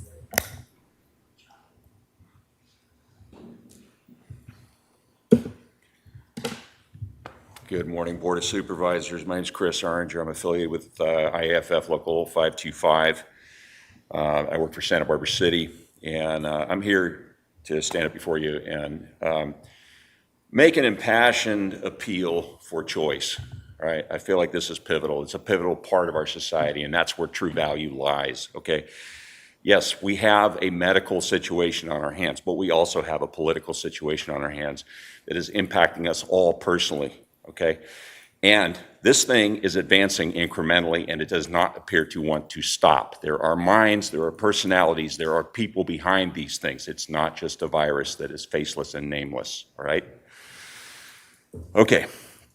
So there are not tens, there are not hundreds, there are actually thousands of physicians that have credentials that are equal to those that are advocating vaccination. And they stand in opposition because they've done due diligence. They have come to conclusions that are separate and different from those that stand in advocacy, all right? There are things happening to people right now with regards to the vaccinations that they have received, and their numbers are not small. In mid-June, I ran across numbers from the CDC that were published that said there were 463,000 adverse cases, all right?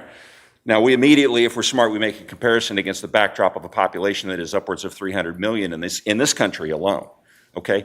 But those numbers are not small, and it doesn't stop with those numbers. There will be additional adverse cases, okay? Fatality numbers. It was mentioned by Dr. Ansort and the other woman from the county who recently spoke, and I want to just briefly reference the fact that she was given a full 12 minutes plus, and we get 3. Okay, and I understand that this is sort of your venue, but you know what? It's not really your venue. So I think that there needs to be greater representation given to the public. But to return to the point,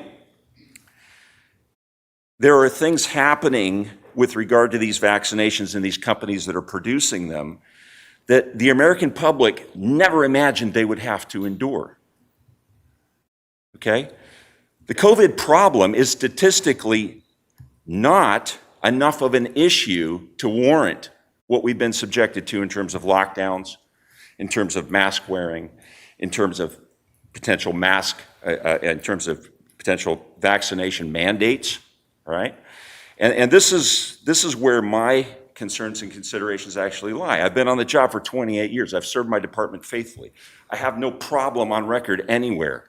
Right? I'm the one who picks off people off the street for various reasons. I'm the one who enters into your households and helps you when you're medically down and having trouble. When your house catches fire, I'm the one who's there for you. When the brush up on the hillside is going up in flames, all right, and your homes are threatened, I'm there for you. Are you there for me? Are you there for the other guys who are here sitting before you and asking you, look, weigh in on this reasonably? Okay, I want to make the point very quickly. I want to make the point very quickly. This is an OSHA guideline. You can stand up to a guideline, all right? This is not a law. It's coming at us under the color of law, but it is not law. And yes, it's bandied about as though it is. Thank you, Mr. Archer. I'll yield. We will now go to Damian Vasquez to be followed by Amy Blair.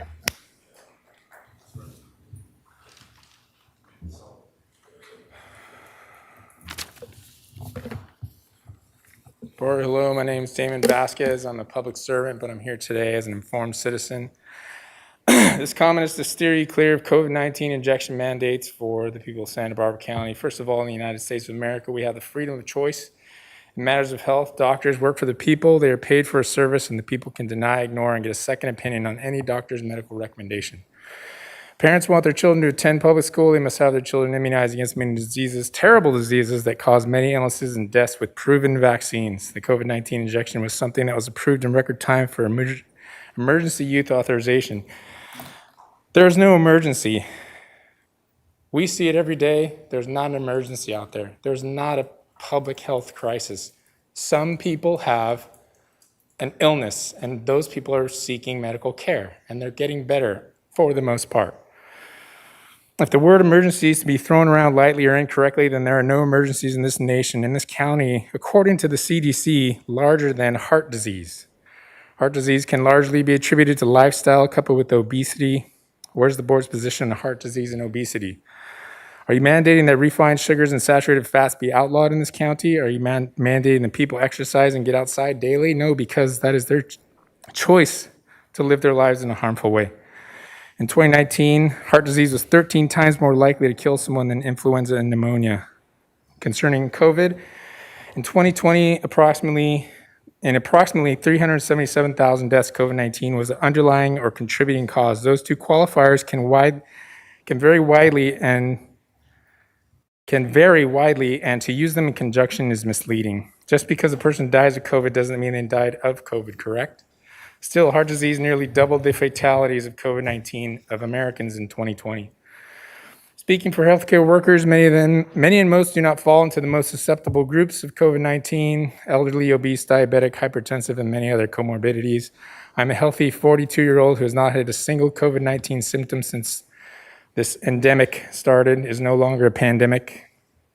Secondly, the injection many governing bodies and workplaces are now mandating is losing efficacy daily. The CDC director herself said that the vaccines do not stop people from transmitting the disease, and I have the article with a quote, that quote. So why contemplate a mandate? Use logic to make this decision. Do not rely on the possibly or probably influenced by money, power, or both. If the people of Santa Barbara County each contracted COVID-19, 99.5% or more of them would survive. Many of them wouldn't know they have it, so it must not be bad enough to mandate an experimental injection, correct? Also, if that many people survive, then it must not be bad enough to mandate an experimental injection, correct? This is not an argument against vaccination. My children, wife, and I have all received dozens of vaccinations. It's not for a political party. This is an argument for freedom. Freedom granted to the people by the Constitution of the United States, the Constitution of the State of California, and granted to me by God Almighty. You should not attempt to overrule any of those entities. Give the people what they deserve, the freedom of choice. Thank you, Mr. Vasquez. We will now go to Amy Blair to be followed by Irene Martinez.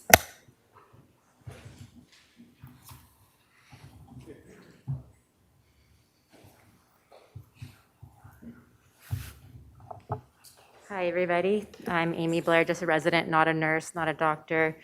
I don't even have kids, and I'm fighting for this fight.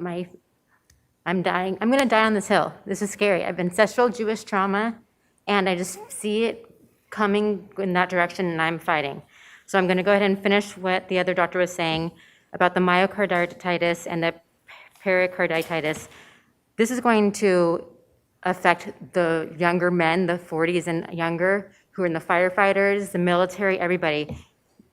Post-marketing data demonstrate increased risk of myocarditis and pericarditis, particularly within 7 days following the second dose. The observed risk is higher among males under 40 years of age than among females and older males. The observed risk is highest in males 12 through 17 years of age. Although some cases required intensive care support, available data from short-term follow-up suggests that most individuals have had resolution of symptoms with conservative management. Information is not yet available about potential long-term sequelae. The CDC has published considerations related to myocarditis and pericarditis after vaccination, including the vaccination of individuals with a history of myocarditis and pericarditis. That's at www.cdc.gov, vaccines, blah, blah, blah.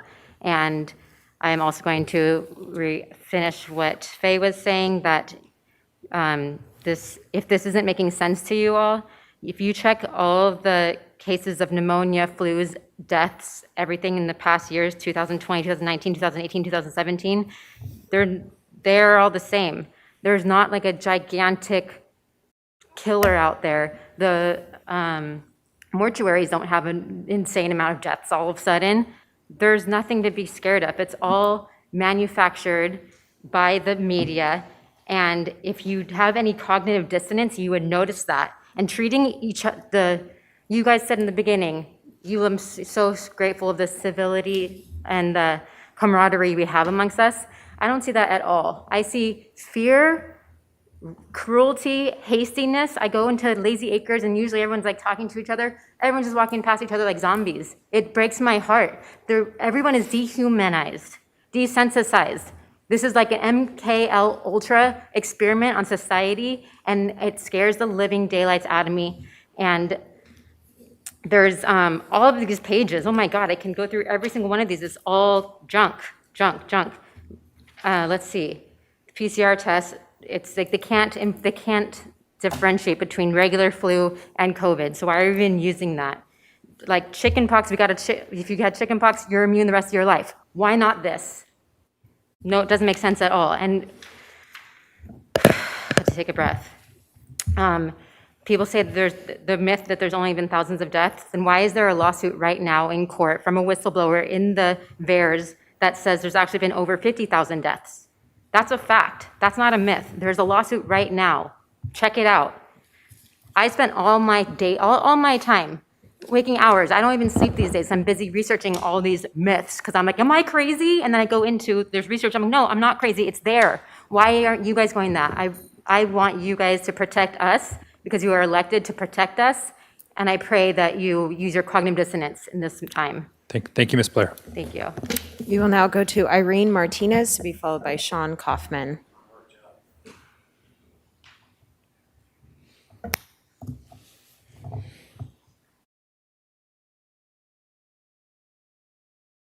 Hello. Thank you for this opportunity to speak. My name is Irene, and I'm a psychologist who has worked with children under the age of 18 for over 10 years. What I have seen over the last year and a half is absolutely devastating. Never in my career have I seen so many depressed, anxious, or suicidal children. I have watched straight A students begin to fail every single one of their classes.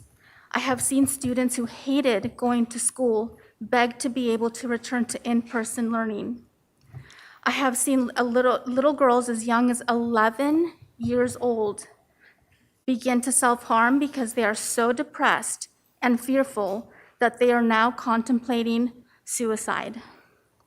We all know that it's a fact that suicide rates among children and all ages has skyrocketed in the last 18 months, and suicide is killing more children than COVID ever has.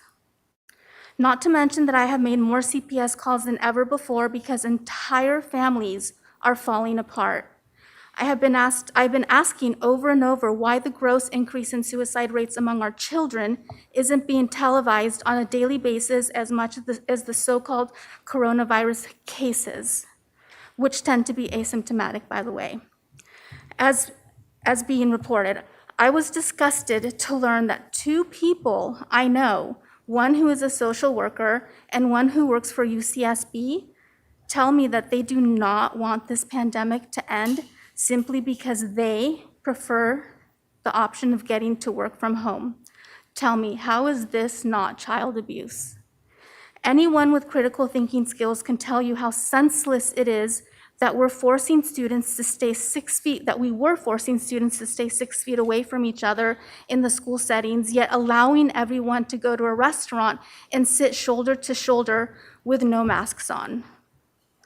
I guess the virus knows to stop when people are eating, but not when children are attempting to learn in the classroom. What an intelligent virus, don't you think? Greg Hart, mRNA has never been injected into humans until now with these COVID shots. And now you're wanting this to be mandated in order for our children to be able to attend school and learn. That is just plain irresponsible, and it's horrifying that uninformed adults are advocating for this. Tell me why private schools are not mandating masks or vaccines, so the wealthy get more privileges. What a shock.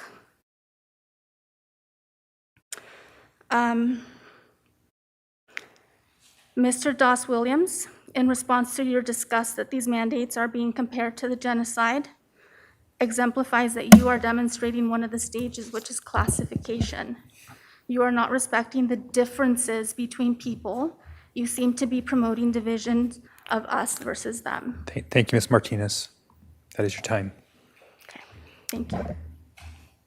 We will now go to Sean Kaufman to be followed by David Farrow.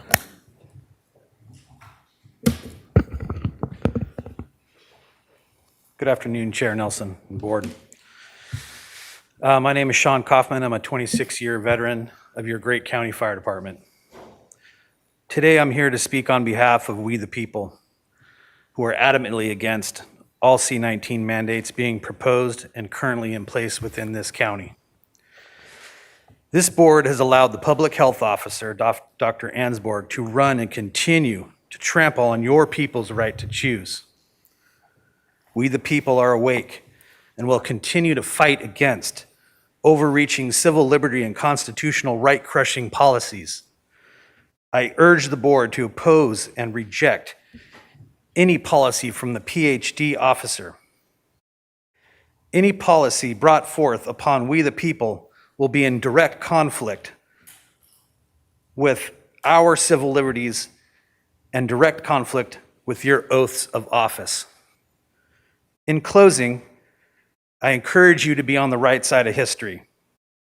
Do the right thing and uphold the right of your people to have the freedom of choice. Thank you. Thank you. Thank you, Mr. Kaufman. We will now go to David Farrow to be followed by Brooke Rogers, who is our final speaker.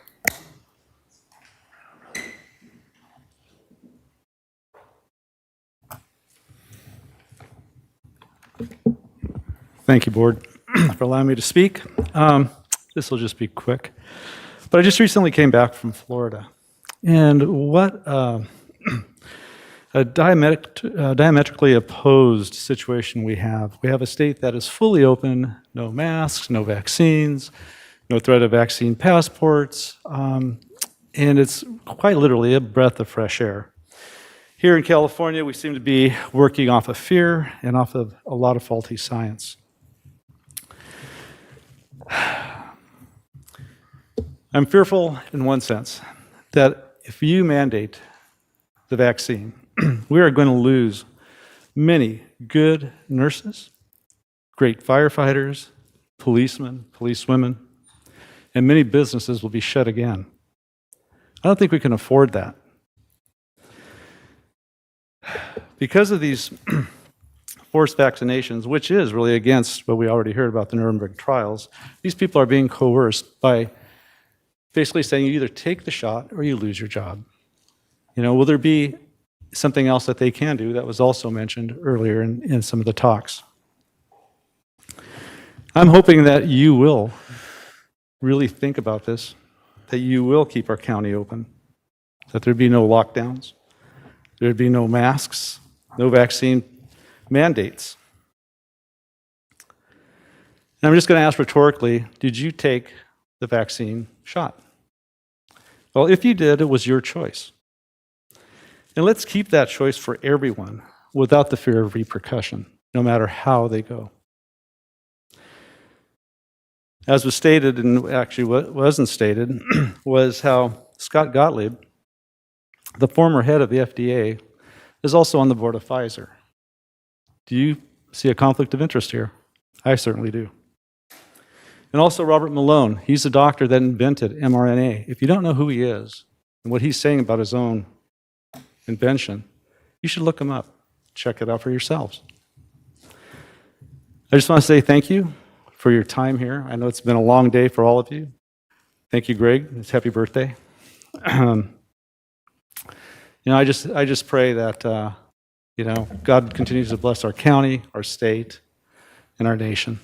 God bless you all. Thank you. Thank you. And we will now go to our final speaker, Brooke Rogers.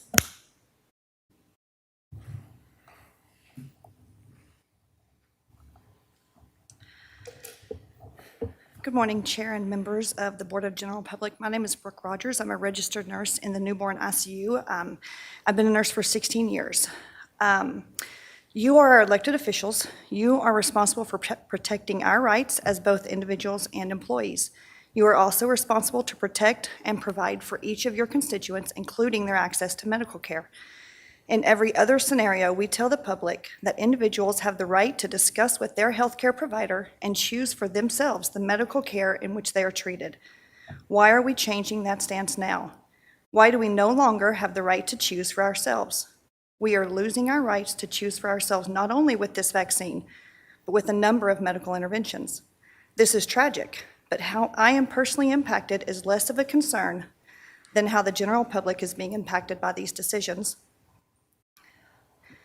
In 2010, the Institute of Medicine released a report entitled The Future of Nursing.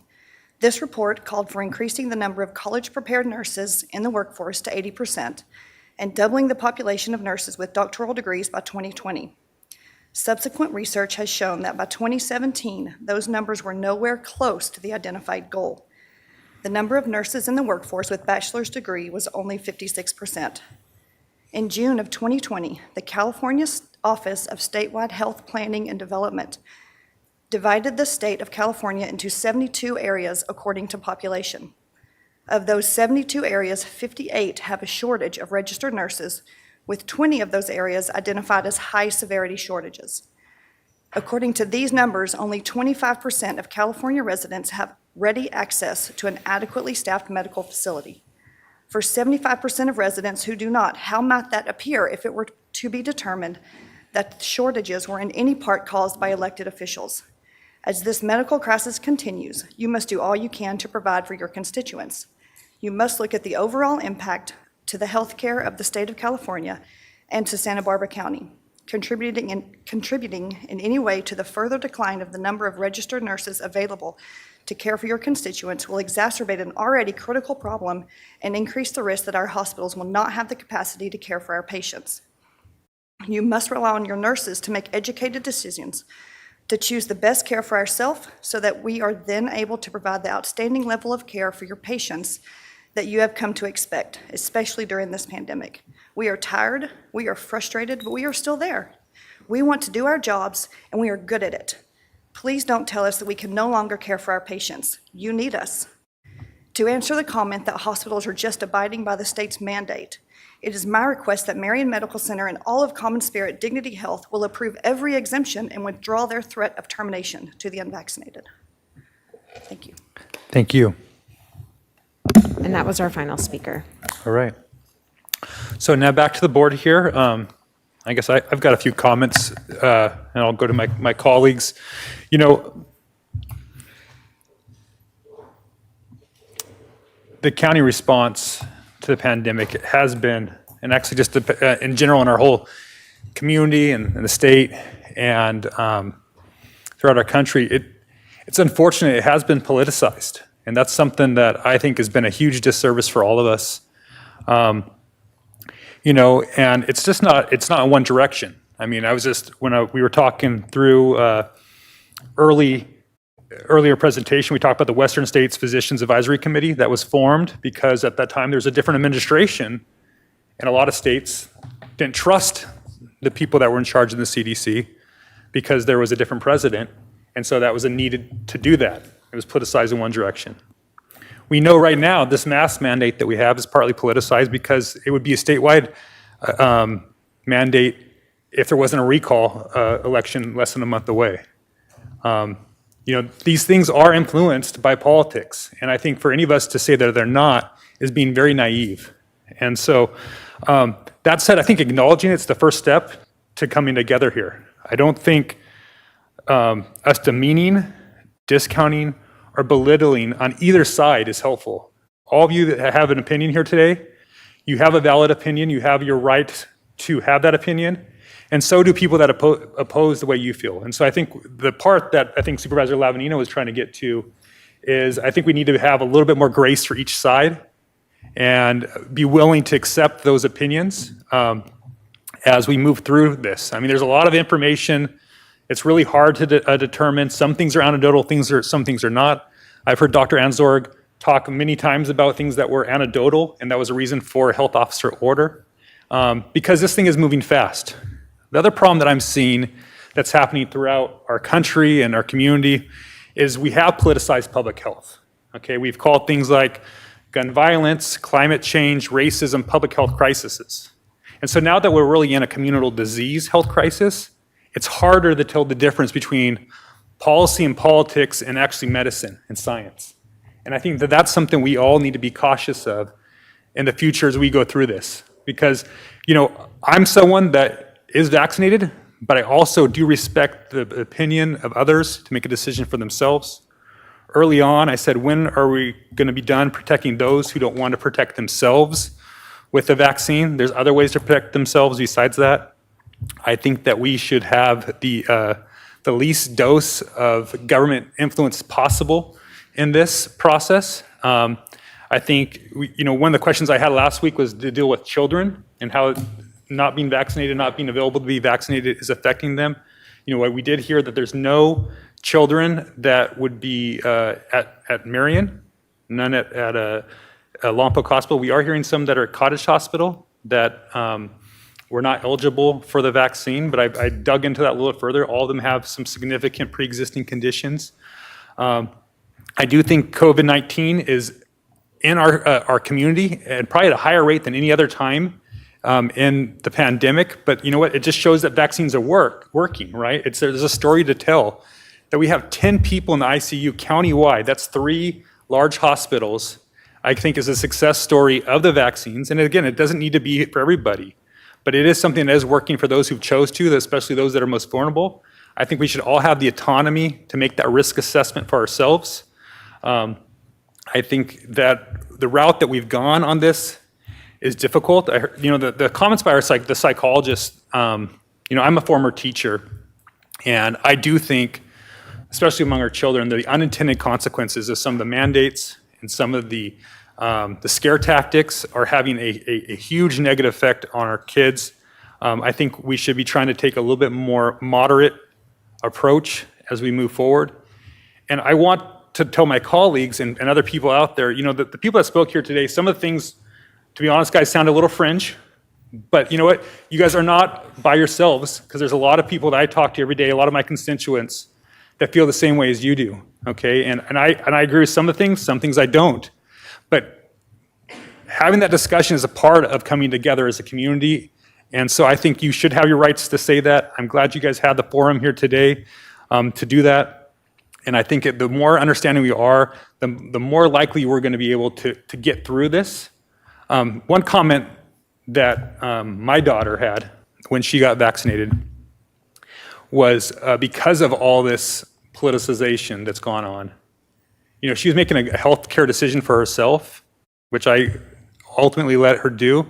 But she said, I feel like I'm giving in because of what's going on with politically. She made it completely, ultimately based on medicine, on the facts that she looked at, that we discussed as a family. But what's going on, this narrative, I think is very destructive, and I think it's something we should all work hard to fight against, not only in our country, but in our community and our county. Supervisor Williams. Well, I had hoped that we would not get to this place. At every step of this pandemic, I've tried to ask myself what is the least intrusive measures needed to be responsible and to reduce the death and the infection rate of this pandemic. I have tried to be governed by science, and I have looked at various views of that science. And I, am not, I think that there is room for dissent. There is room for alternative opinions. But to me, the bottom line is a county employee signs up to serve the public. That means we interact with the public. There are jobs in this world where, I'm not going to bother someone or even try to convince them to get vaccinated. Certain tech jobs, working from home, probably if you took some measures when you went out in public, you wouldn't endanger a whole lot of folks. But we interact with the public. It's our job to interact with the public. And when we take this job, we also take, no matter where we are in this structure, we sign up to also be emergency personnel. And so there's no part of this job where we don't sign up for interacting with the public. And so I think that unless we can reach higher levels of vaccination as a county, as a whole society, I do think that we have to implement a measure for our employees that gives them either the option of weekly testing or taking the vaccine. I think that is, at this point, the least intrusive measure that we could to create that additional uptick of vaccination. I don't think it should be the only thing we do. I think there is other things that we have not done a good enough job of. If you look at the zip codes where the number of vaccinated is lowest, it seems to very much to correspond to either age or income level. I think that we should do a better job of outreach in those communities. We do vaccine clinics, but we don't contact the general public about that. I think we should. I think to especially given that now the Pfizer vaccine has formal approval, we should be doing a better job of letting people to know their options to get vaccinated. I do appreciate those of you that highlighted the higher incidences of depression and suicide and the impacts to our children. And for me, that is the most important reason to get a higher level of vaccinated folks, because I do not want to return to lockdowns.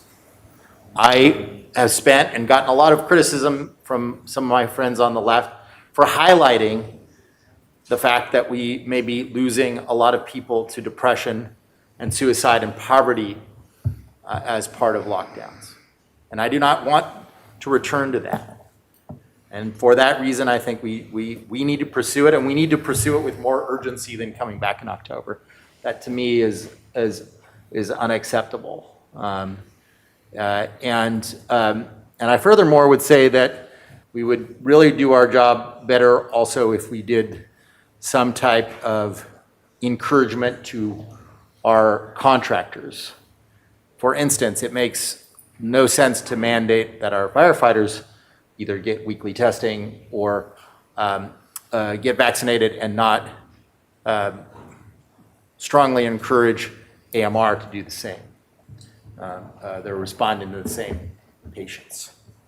I do want to talk a little bit about the discourse here today, because I think it is emblematic of our struggles. And I do favor the moderate approach to dialogue and try to have empathy. But I have not seen that in evidence today.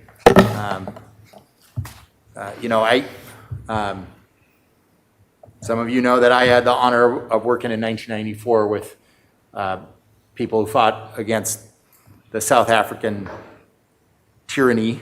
They didn't do so from the comfort of colleges, but from the torture chambers of security apparatus. My grandmother lived under Nazism. Her brother was in forced labor for the duration of the war.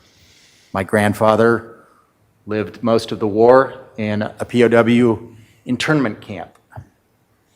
And my wife's grandmother was born in the aftermath of an actual genocide in this country, with people still around who remembered being chased down to death by white settlers and US troops. So when people oppose a mandate that gives you the choice between taking a vaccine and getting a weekly test, by invoking words like tyranny, Nazism, and genocide, it clearly reveals that you know nothing about tyranny, Nazism, and genocide. Please, and that to me, please. As someone whose family has experienced it, you dishonor their bones. All right. I'm going to take a 5-minute break.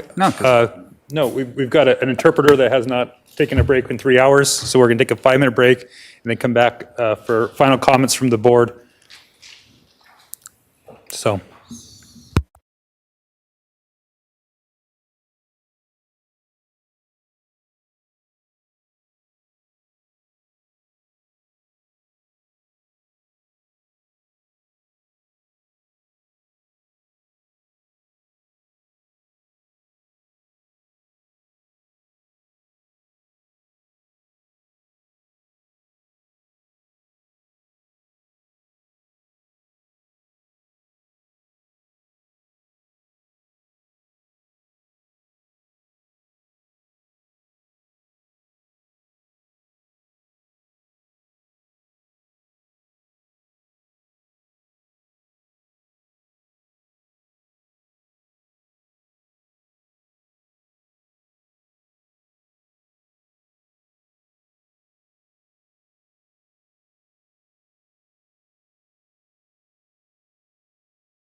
Welcome back to the board meeting. We're still on item D1. I'd like to apologize to the public. We needed to take a quick break for staffing reasons, and we're back, and we're going to Supervisor Lavanino. Thank you, Mr. Chair. I'm really sad to see that a majority of the people that were here to speak have left. And first of all, I want to applaud you on how you handled the meeting. I know if some person said, well, our doctor got 12 minutes and we only got 3. Well, it's 3 per person, right. And we listened to almost an hour and a half of public comment, which is great.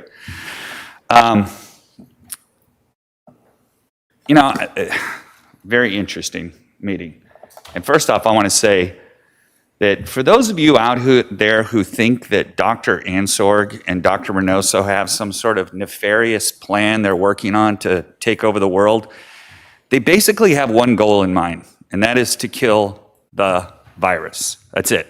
That's their whole, if you pulled back the curtain and go to their super secret meeting, they're just trying to keep you safe. That's their goal. Okay, you might not agree with how they're going about doing it, but I promise you, there is no super secret handshake meeting where we all get together and figure out, how to take over this planet. I got to say, there were a few things during the hearing that really disturbed me. One of them was, and first off, I want to separate Dr. Murray because I really appreciated your public comments. I thought they were spot on and very thought-provoking. But some of the other ones, the idea that going to Florida was a breath of fresh air, I really thought that was an insult to the families of the 43,000 people there that have died. I mean, Florida is, yes, the test case of if you want to do whatever you want to do with total disregard to public health.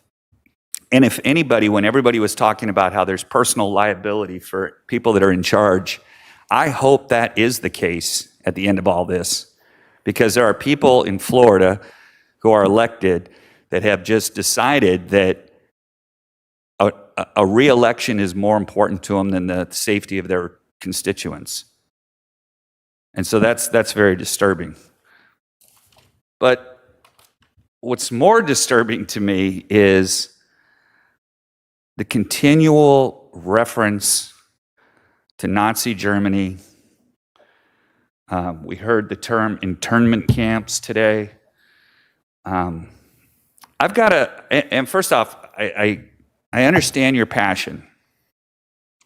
So I'll give you a little bit of history because I can sense this, and for some reason my antenna go up big time when we get into a situation like this. Is I was raised in a cult. So my parents got divorced over religion, and my mom left and joined a cult in northern Idaho, anti-government cult. And a lot of what I heard today is this. Cults thrive on conspiracy theories, catastrophic thinking, and persecution complexes. No one is coming after you, okay? I know that's what starts happening when you get into this situation, is people feel a persecution, the government's coming for us. And there's always this fear that the end is near, or there's some significant catastrophic event that's just around the corner, and that you possess inside this group information that the rest of the people don't understand or don't get. I mean, I remember vividly, 1974, I was like 10 years old, and we went into a grocery store in Post Falls, Idaho, and they had a barcode reader, the first one we had ever seen, for the cashier instead of punching in the numbers. And it started beep, beep, beep. And right away, the group decided that that was the first sign of the mark of the beast that's referenced in the Bible, that the only way you're going to be able to get food in this state is that you're going to have to get barcoded, and you're going to have to conform to the government so you can get your food. Well, here we are 50 years later, and that never did materialize. And I know some people now are saying, well, that's what this vaccine is all about. There's something in this country that is, people have lost faith in their government. I was talking to an individual not long ago, and he was talking about the difference between now and when he was a kid, when during World War II, a lot of California was asked to go through blackouts, where they would simply just you had to turn off all your lights. And he said, can you imagine if you tried to do that now? You know, could you imagine trying to go to me talking to my constituents in Santa Maria and saying, hey, everybody, for the greater good of everybody, we've got to turn off our lights to be safe. You would not get the compliance that you did back in the day. Back in the day, everybody was like, okay, we're working for the common good. We understand. Let's do it. Maybe I don't understand it. Maybe I don't think that it's really that big of a deal, but for the sake of my neighbors, I will do it. Now somebody's going to go online, and I also have to tell people, for the woman that said, you know, she spends her whole day on this, that's not, I mean, maybe that's part of the problem is with the advent of the internet and Wikipedia and you know, you can go anywhere for any type of information that is not always 100% fact checked. You know, I think it's funny that, oh, never mind. I'll say this. The last hour to me was the greatest commercial ever to get vaccinated. I imagine that most people that were watching, I was a little bit on the fence as far as the mandate goes. You really helped me move in a direction, and it wasn't in your direction. I really heard a lot of this, and I said, I cannot be associated with that. That is not the thought process that I want to align myself with. Now, I can't get on board 100% with the other part of it, you know, of a mandate. And now it led to a much bigger struggle for me. I'm a healthy individual, but I want you guys to know I had the disease. I got the virus, made it through. It wasn't that big of a deal to me. I was able to make it through pretty well. But I passed it on to my dad, who's 86, and I almost killed him. And if you haven't had that happen before, let me tell you something. It does provide you with something that I call COVID guilt, that I gave it to somebody else. I also gave it to my staff member and a few other people unknowingly. But I almost killed my dad. And that, if that had happened, I would have never been able to live with myself. So I understand people have differences of opinions. I hope what I heard today wasn't most of the people that are opposed to getting the vaccine, because I understand no matter what we say or what comes out, you are not going to change your position. That's just bottom line. So I'll be interested to see how we come back with the vaccination mandate. I'm interested to see how many of our employees already have it, have taken the vaccination, and what we can do to encourage those who are on the fence. But to those that are adamantly opposed, which are the ones that we heard today, I don't think any study, any medical information or anything's ever going to change that. So just a sad hearing today. Really disappointing. All right. Thank you, Supervisor Lavanino. Supervisor Hartman. And then Supervisor Hart. Well, it was an education for me today to listen, but vaccine resistance isn't new. It goes back to the smallpox vaccine in the late 1800s. And there were events like this back then. It actually did go to the Supreme Court, and vaccine mandates were upheld. It's hard for me to understand exactly why it is so frightening to people, but I think I learned a lot in hearing today. If you think about how science works, it's rare that it's ever unanimous. There's usually outliers, and that's a good thing, that they question the paradigm. It gives new research ideas. But we as people who are elected to sit up here, we're not public health experts. And so we have to look at the scientific consensus. And the overwhelming consensus is that the vaccine is effective and that if you take the vaccine, the risk is much, much less that you'll get the disease, that you'll transmit it to lots of people. And so on balance, the risk is much greater of COVID than from the vaccine. And that is the scientific consensus.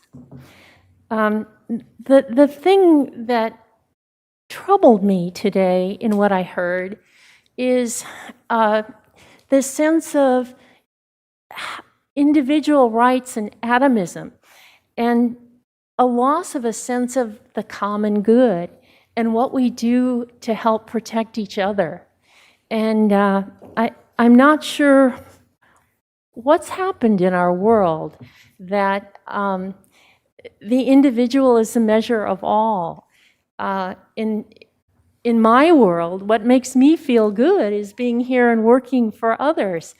And I think many of the people who testified are actually in callings that serve other people. And yet the language that people used didn't comport with the very life that they've chosen. So anyway, a lot of puzzles for me to think about today, but vaccine mandates are not new. Resistance to them is a couple centuries old now.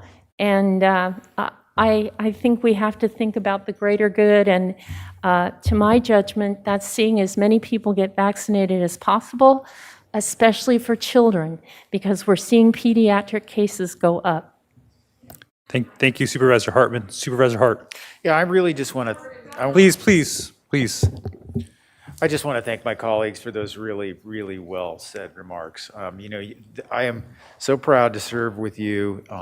This is extraordinarily difficult, and I absolutely feel the passion and the weight of the public testimony. I don't agree with a lot of what was said today, but you absolutely have a right to believe what you do, and that is our American democratic system. And I think it is our responsibility to try to provide information that can help people make informed decisions. And I'm not going to quit on that. I think as difficult as it seems, particularly on a day like today, we have to keep trying. We have to keep giving credible information. And I think what Dr. Ansorg and Dr. Dorenoso attempt to do every week is really important work. And I want to empower them and to encourage them to continue the PowerPoint presentation, that spoke to the myths, and tried to frame these issues in a way that's constructive and useful for people to find information that might influence their decision and encourage them to get vaccinated. We do know the vaccines are working. That is, pretty well established. We just need more people to do that. And this is a strategy. It's not going to solve everything, but it's a way to put our county family, in the lead of trying to do the right thing.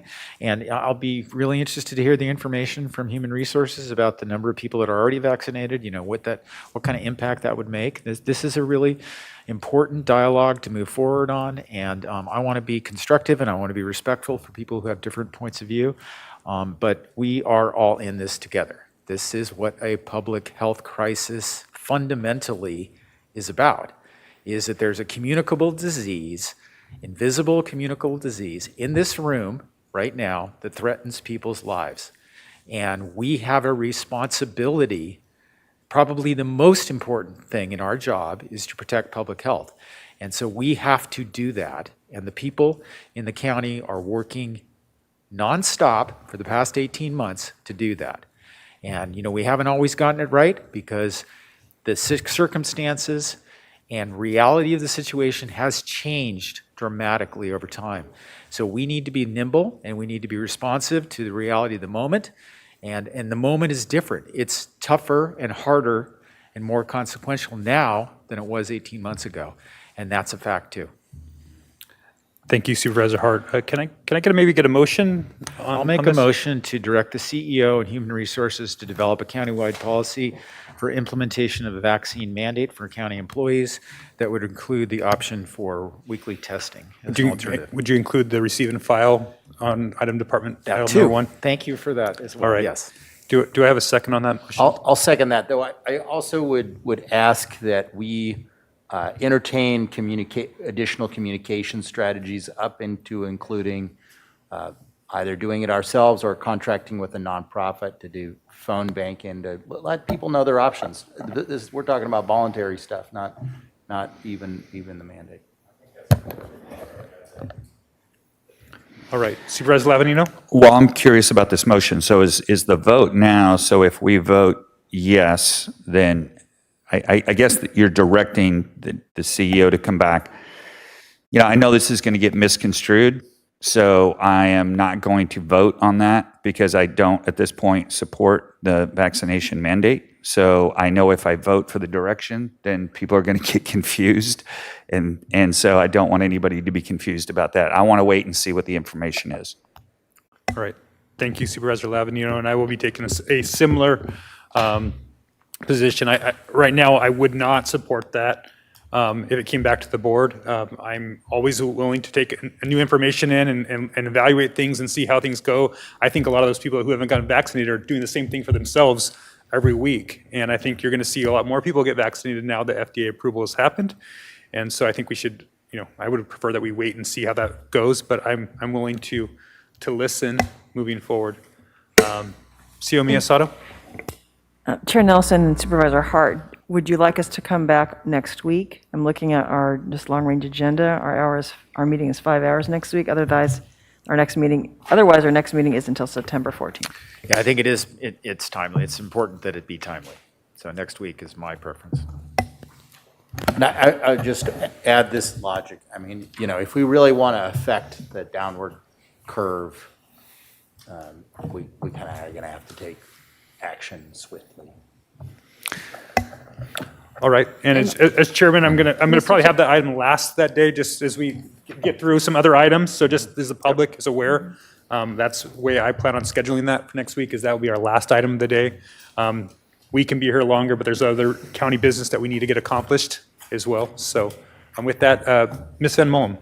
Mr. Chair, members of the board, so just for clarification on the motion, the second part of the motion is just to direct staff to come back, and we'll have it next week to consider this item. And then I also just wanted to clarify that the direction is requiring employees to get the vaccine or have weekly testing. That's what is the direction for the policy. Yes, that's the Okay, motion. thank you. All right, Supervisor Lavanino, and then we'll get a vote here. Question, and I know the board wants to move really quickly on this, but is that even possible to get that information from HR? Supervisor Lavanino, through the chair, so the information I think you were seeking was what percentage of our employees is vaccinated. So when the Cal OSHA guidelines were implemented, we were required to find out basically who was vaccinated, because if they weren't vaccinated, they would have to wear a mask. And so we already did that work a couple of months ago. Although that number is understated, I want to say it's understated because employees who are working at home did not necessarily give us the information because it wasn't germane to them. But at that point, with that information, we showed 60% of our employees had said they were vaccinated. Again, we believe that's an undercount, but we know that no less than 60%.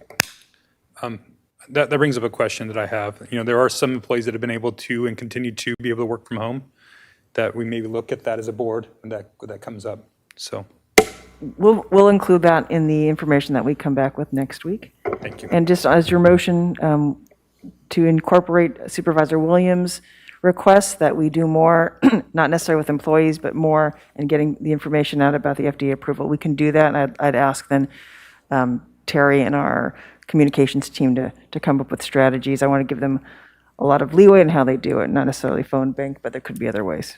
Thank you. Okay, with that, we have a motion and a second. Madam Clerk, will you please call the roll? Supervisor Williams. Aye. Supervisor Hart. Aye. Supervisor Hartman. Aye. Supervisor Lavanino. No. Chair Nelson. No. Motion passes 3-2. Okay, well, thank you, everybody, for being here today and participating in the discussion. Thank you, my colleagues, for that robust discussion as well. And with that, we have departmental item number 2, which hopefully we can get done here really quickly. Madam Clerk, will you read item D2 into the record? Chair Nelson and members of the board, departmental item number 2 is from Planning and Development. It is a hearing to consider recommendations regarding the Santa Barbara County Coalition for Responsible Cannabis appeal of the Planning Commission approval of the Autumn Brands LLC and Ocean Hill Farms LLC Cannabis Cultivation Project, case numbers 21 APL 20, 20 DVP 11, and 20 CDP 79. This is in the 1st District, and this, just for clarification, we did receive a request to withdraw this item and have posted revised recommended actions as seen on page 17 of our agenda. Thank you. All right. Let's go to staff. Director Plowman. Mr. Chair, members of the board, as indicated by Ms. Alexander, the appellant withdrew the appeal, and so there is no longer an item to be heard by the board.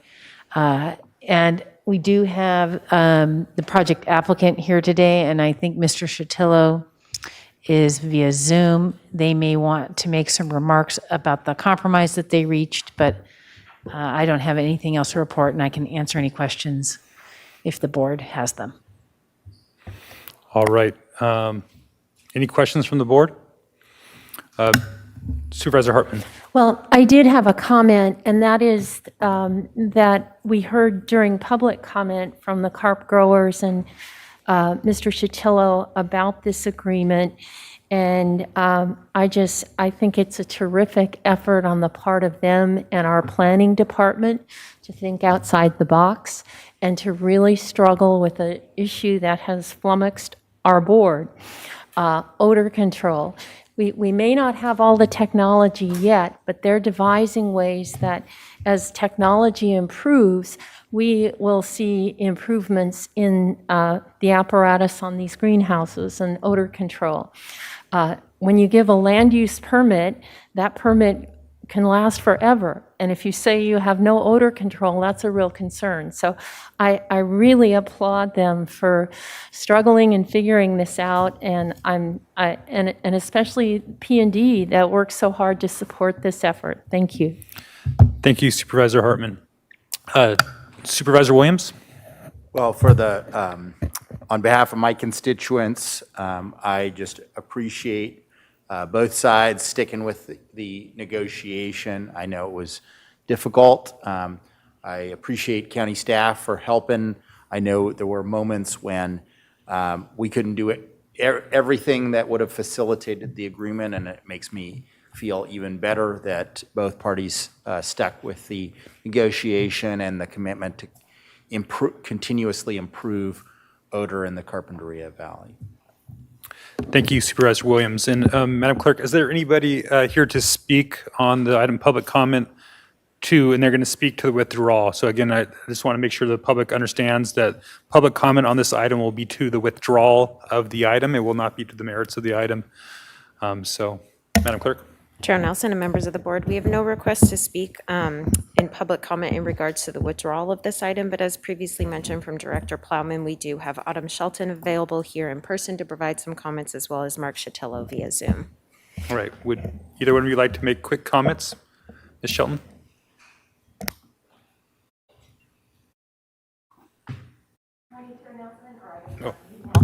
Afternoon, Chair Nelson and Board of Supervisors.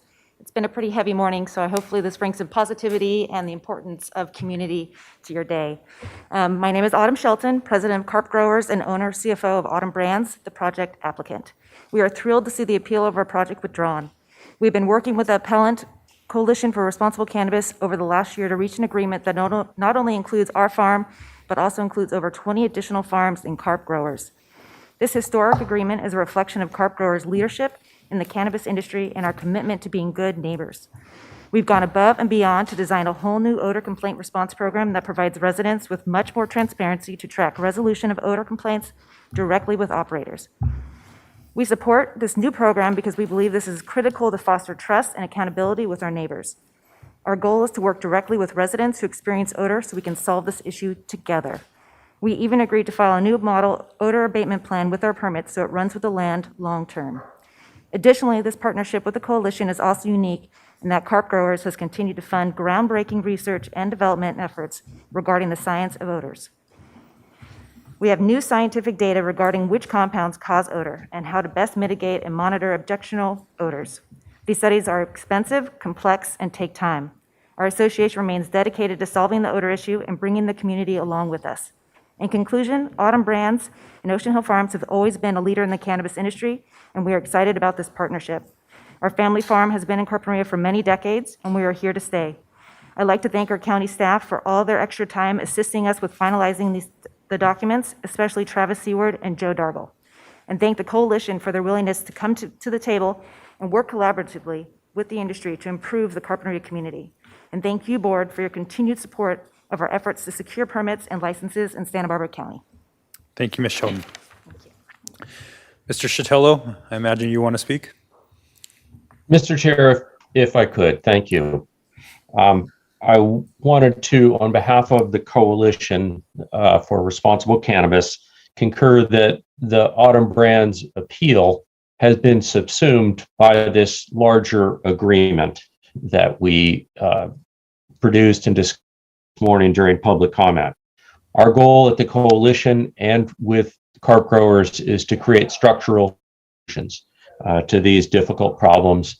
And so between the model OAP that the county will be enforcing, the community odor guidelines that are part of a voluntary commitment by carp growers, and the overarching agreement between the parties, we're very, very hopeful that we now have turned a corner to be able to identify those responsible members of the cannabis industry and know that they will step forward and take responsibility for their odors and work with the community to implement those structural solutions. I was cut off in my comments and didn't have a chance to offer a few appreciations for the many, many people that have been along this path for the last nearly year. First, props to county staff for hanging with us, putting in the extra time to review and discuss these issues with us. Travis Seward, Joe Dargle, Catherine Lear, and Lisa Plowman, amongst many, the county council that supported that effort. We are truly appreciative of staff's effort and the county's commitment and the board's support, each of you and the members of the Planning Commission that have all tried to get us to the place where we are now. On the board of the Santa Barbara Coalition for Responsible Cannabis, Rob Solomon has been at the table and intimately involved in putting together all these documents, and I'm deeply indebted to his stick with it, our late night conversations, and our ability to work through the issues, and other board member Lionel Neff, who was a steady presence and helped bring the coalition and carp growers together. To the members of carp growers and their management, we're particularly appreciative of the effort of past president Tristan Strauss, who addressed your board earlier today, and current president Autumn Shelton, for keeping what is an unwieldy process moving forward and bringing along the entire group. To Mike Palmer and Phil Green, two members of carp growers, who themselves personally took on the scientific research that got us to where we are. Without their pioneering work many, many months and months ago, long before the coalition entered into any of these formal conversations, those two were advancing the science of odor detection and odor control, and that's why we're here. And finally, the professionals at Axiom Advisors, Aaron Weber and Jared Ficker, for also keeping this whole process moving forward. It's been quite a slog, and I think that the sophistication and the complexity of the documents reflects how much this is going to be a durable process that will provide a vehicle for resolving the issues in Carpinteria and hopefully providing a template for addressing similar problems elsewhere in the community. So thank you, Mr. Chair. Thank you, members of the board, for hanging with this process. And we look forward to really working this problem out and making sure that this is an industry that can function in our community without having adverse impacts to their neighbors. Thank you. All right, thank you, Mr. Chatello. I've got a question from Supervisor Hartman. Yes. Is there any way that there'll be a seal or some way for consumers and others to identify people who are good neighbors and abiding by this agreement? Currently, I don't know of anything that is available to accomplish that, but that's certainly a topic worthy of further discussion. You know, local growers, local community members that are making these commitments should be acknowledged for that. Right, thank you, Supervisor Hartman and Mr. Shatello. Can I get a motion? Mr. Chair? Oh, sorry. If you just indulge me for one moment, I just want to join this, and I'll make it very quick. I really want to thank all the parties that worked with staff, Autumn Brand, Mark Shatillo, everybody that they mentioned, because you know what they did? They understood the constraints that we were under in the department, and then they continued to work to resolve that. And that was huge, and that's how they got to where they are. So I just really want to say my appreciation for that and for my staff who worked really hard with them. Thank you. Thank you, Director Plowman. I'll just add my thanks to everybody for digging in and being determined to get to success. It's really important for the community and for the industry, so thank you. All right, thank you, Supervisor Hart. Can I get a motion on this? We need a motion for withdrawal and staff recommendations? Yes, thank you. So, I move that we withdraw this item and implement staff recommendations. All right, do I have a second? Second, so I have a motion from Supervisor Williams and a second from Supervisor Lavanino. All in favor signify by saying aye. Aye. Opposed? Motion passes unanimously. All right, Madam, Ms. Van Molen, would you please read the items for closed session? Thank you, Mr. Chair. We have a number of items for closed session. The first two are existing litigation, and the board will be sitting as the Board of Directors for the Santa Barbara County Flood Control Water Conservation District. The first case is the district versus N. Scott Vincent, Superior Court case number 19CV06567. The second is district versus DeLuina Holdings, Santa Barbara Superior Court case number 18CV04567. There are two items for real property negotiators. The first is APN 081130019 and 031130060. And that's located near Highway 101 in Goleta. The agency negotiators, General Services, and the negotiating parties are Gaviota Terminal Company and the Trust for Public Land. The second is assessor parcel number 081130070, located at 17100 Calimere Post Arena in Gaviota. Agency negotiator, General Services Director Jeanette Pell, and negotiating parties Point Arguello Pipeline Company and Trust for Public Land. And the final is labor negotiators for all bargaining units, unrepresented employees, managers, and executives. And the time estimate is about an hour and 45 minutes. Okay, so we will be back at, what's that, 3 o'clock for adjournment. So, thank you.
Reconvening the Santa Barbara County Board of Supervisors meeting of August 24th. And Ms. Van Mullum, as County Counsel, would you report out from closed session? Thank you, Madam Chair, members of the board. The board met in closed session on 2 items of existing litigation, Santa Barbara County Flood Control Water Conservation District versus in Scott Vincent, and the Flood Control District versus De La Viena Holdings. There were 2 items for a conference with real property negotiators. The first was assessor parcel number 081-130-019 and 031-130-060 near Highway 181 in Goleta. And the second was assessor's parcel number 081-130-070 located at 17100 Calimere Pro Serena, Gaviota, and labor negotiations with all bargaining units, unrepresented employees, managers, and executives, and the board took no reportable action. Thank you. With that, we adjourn to August 31st.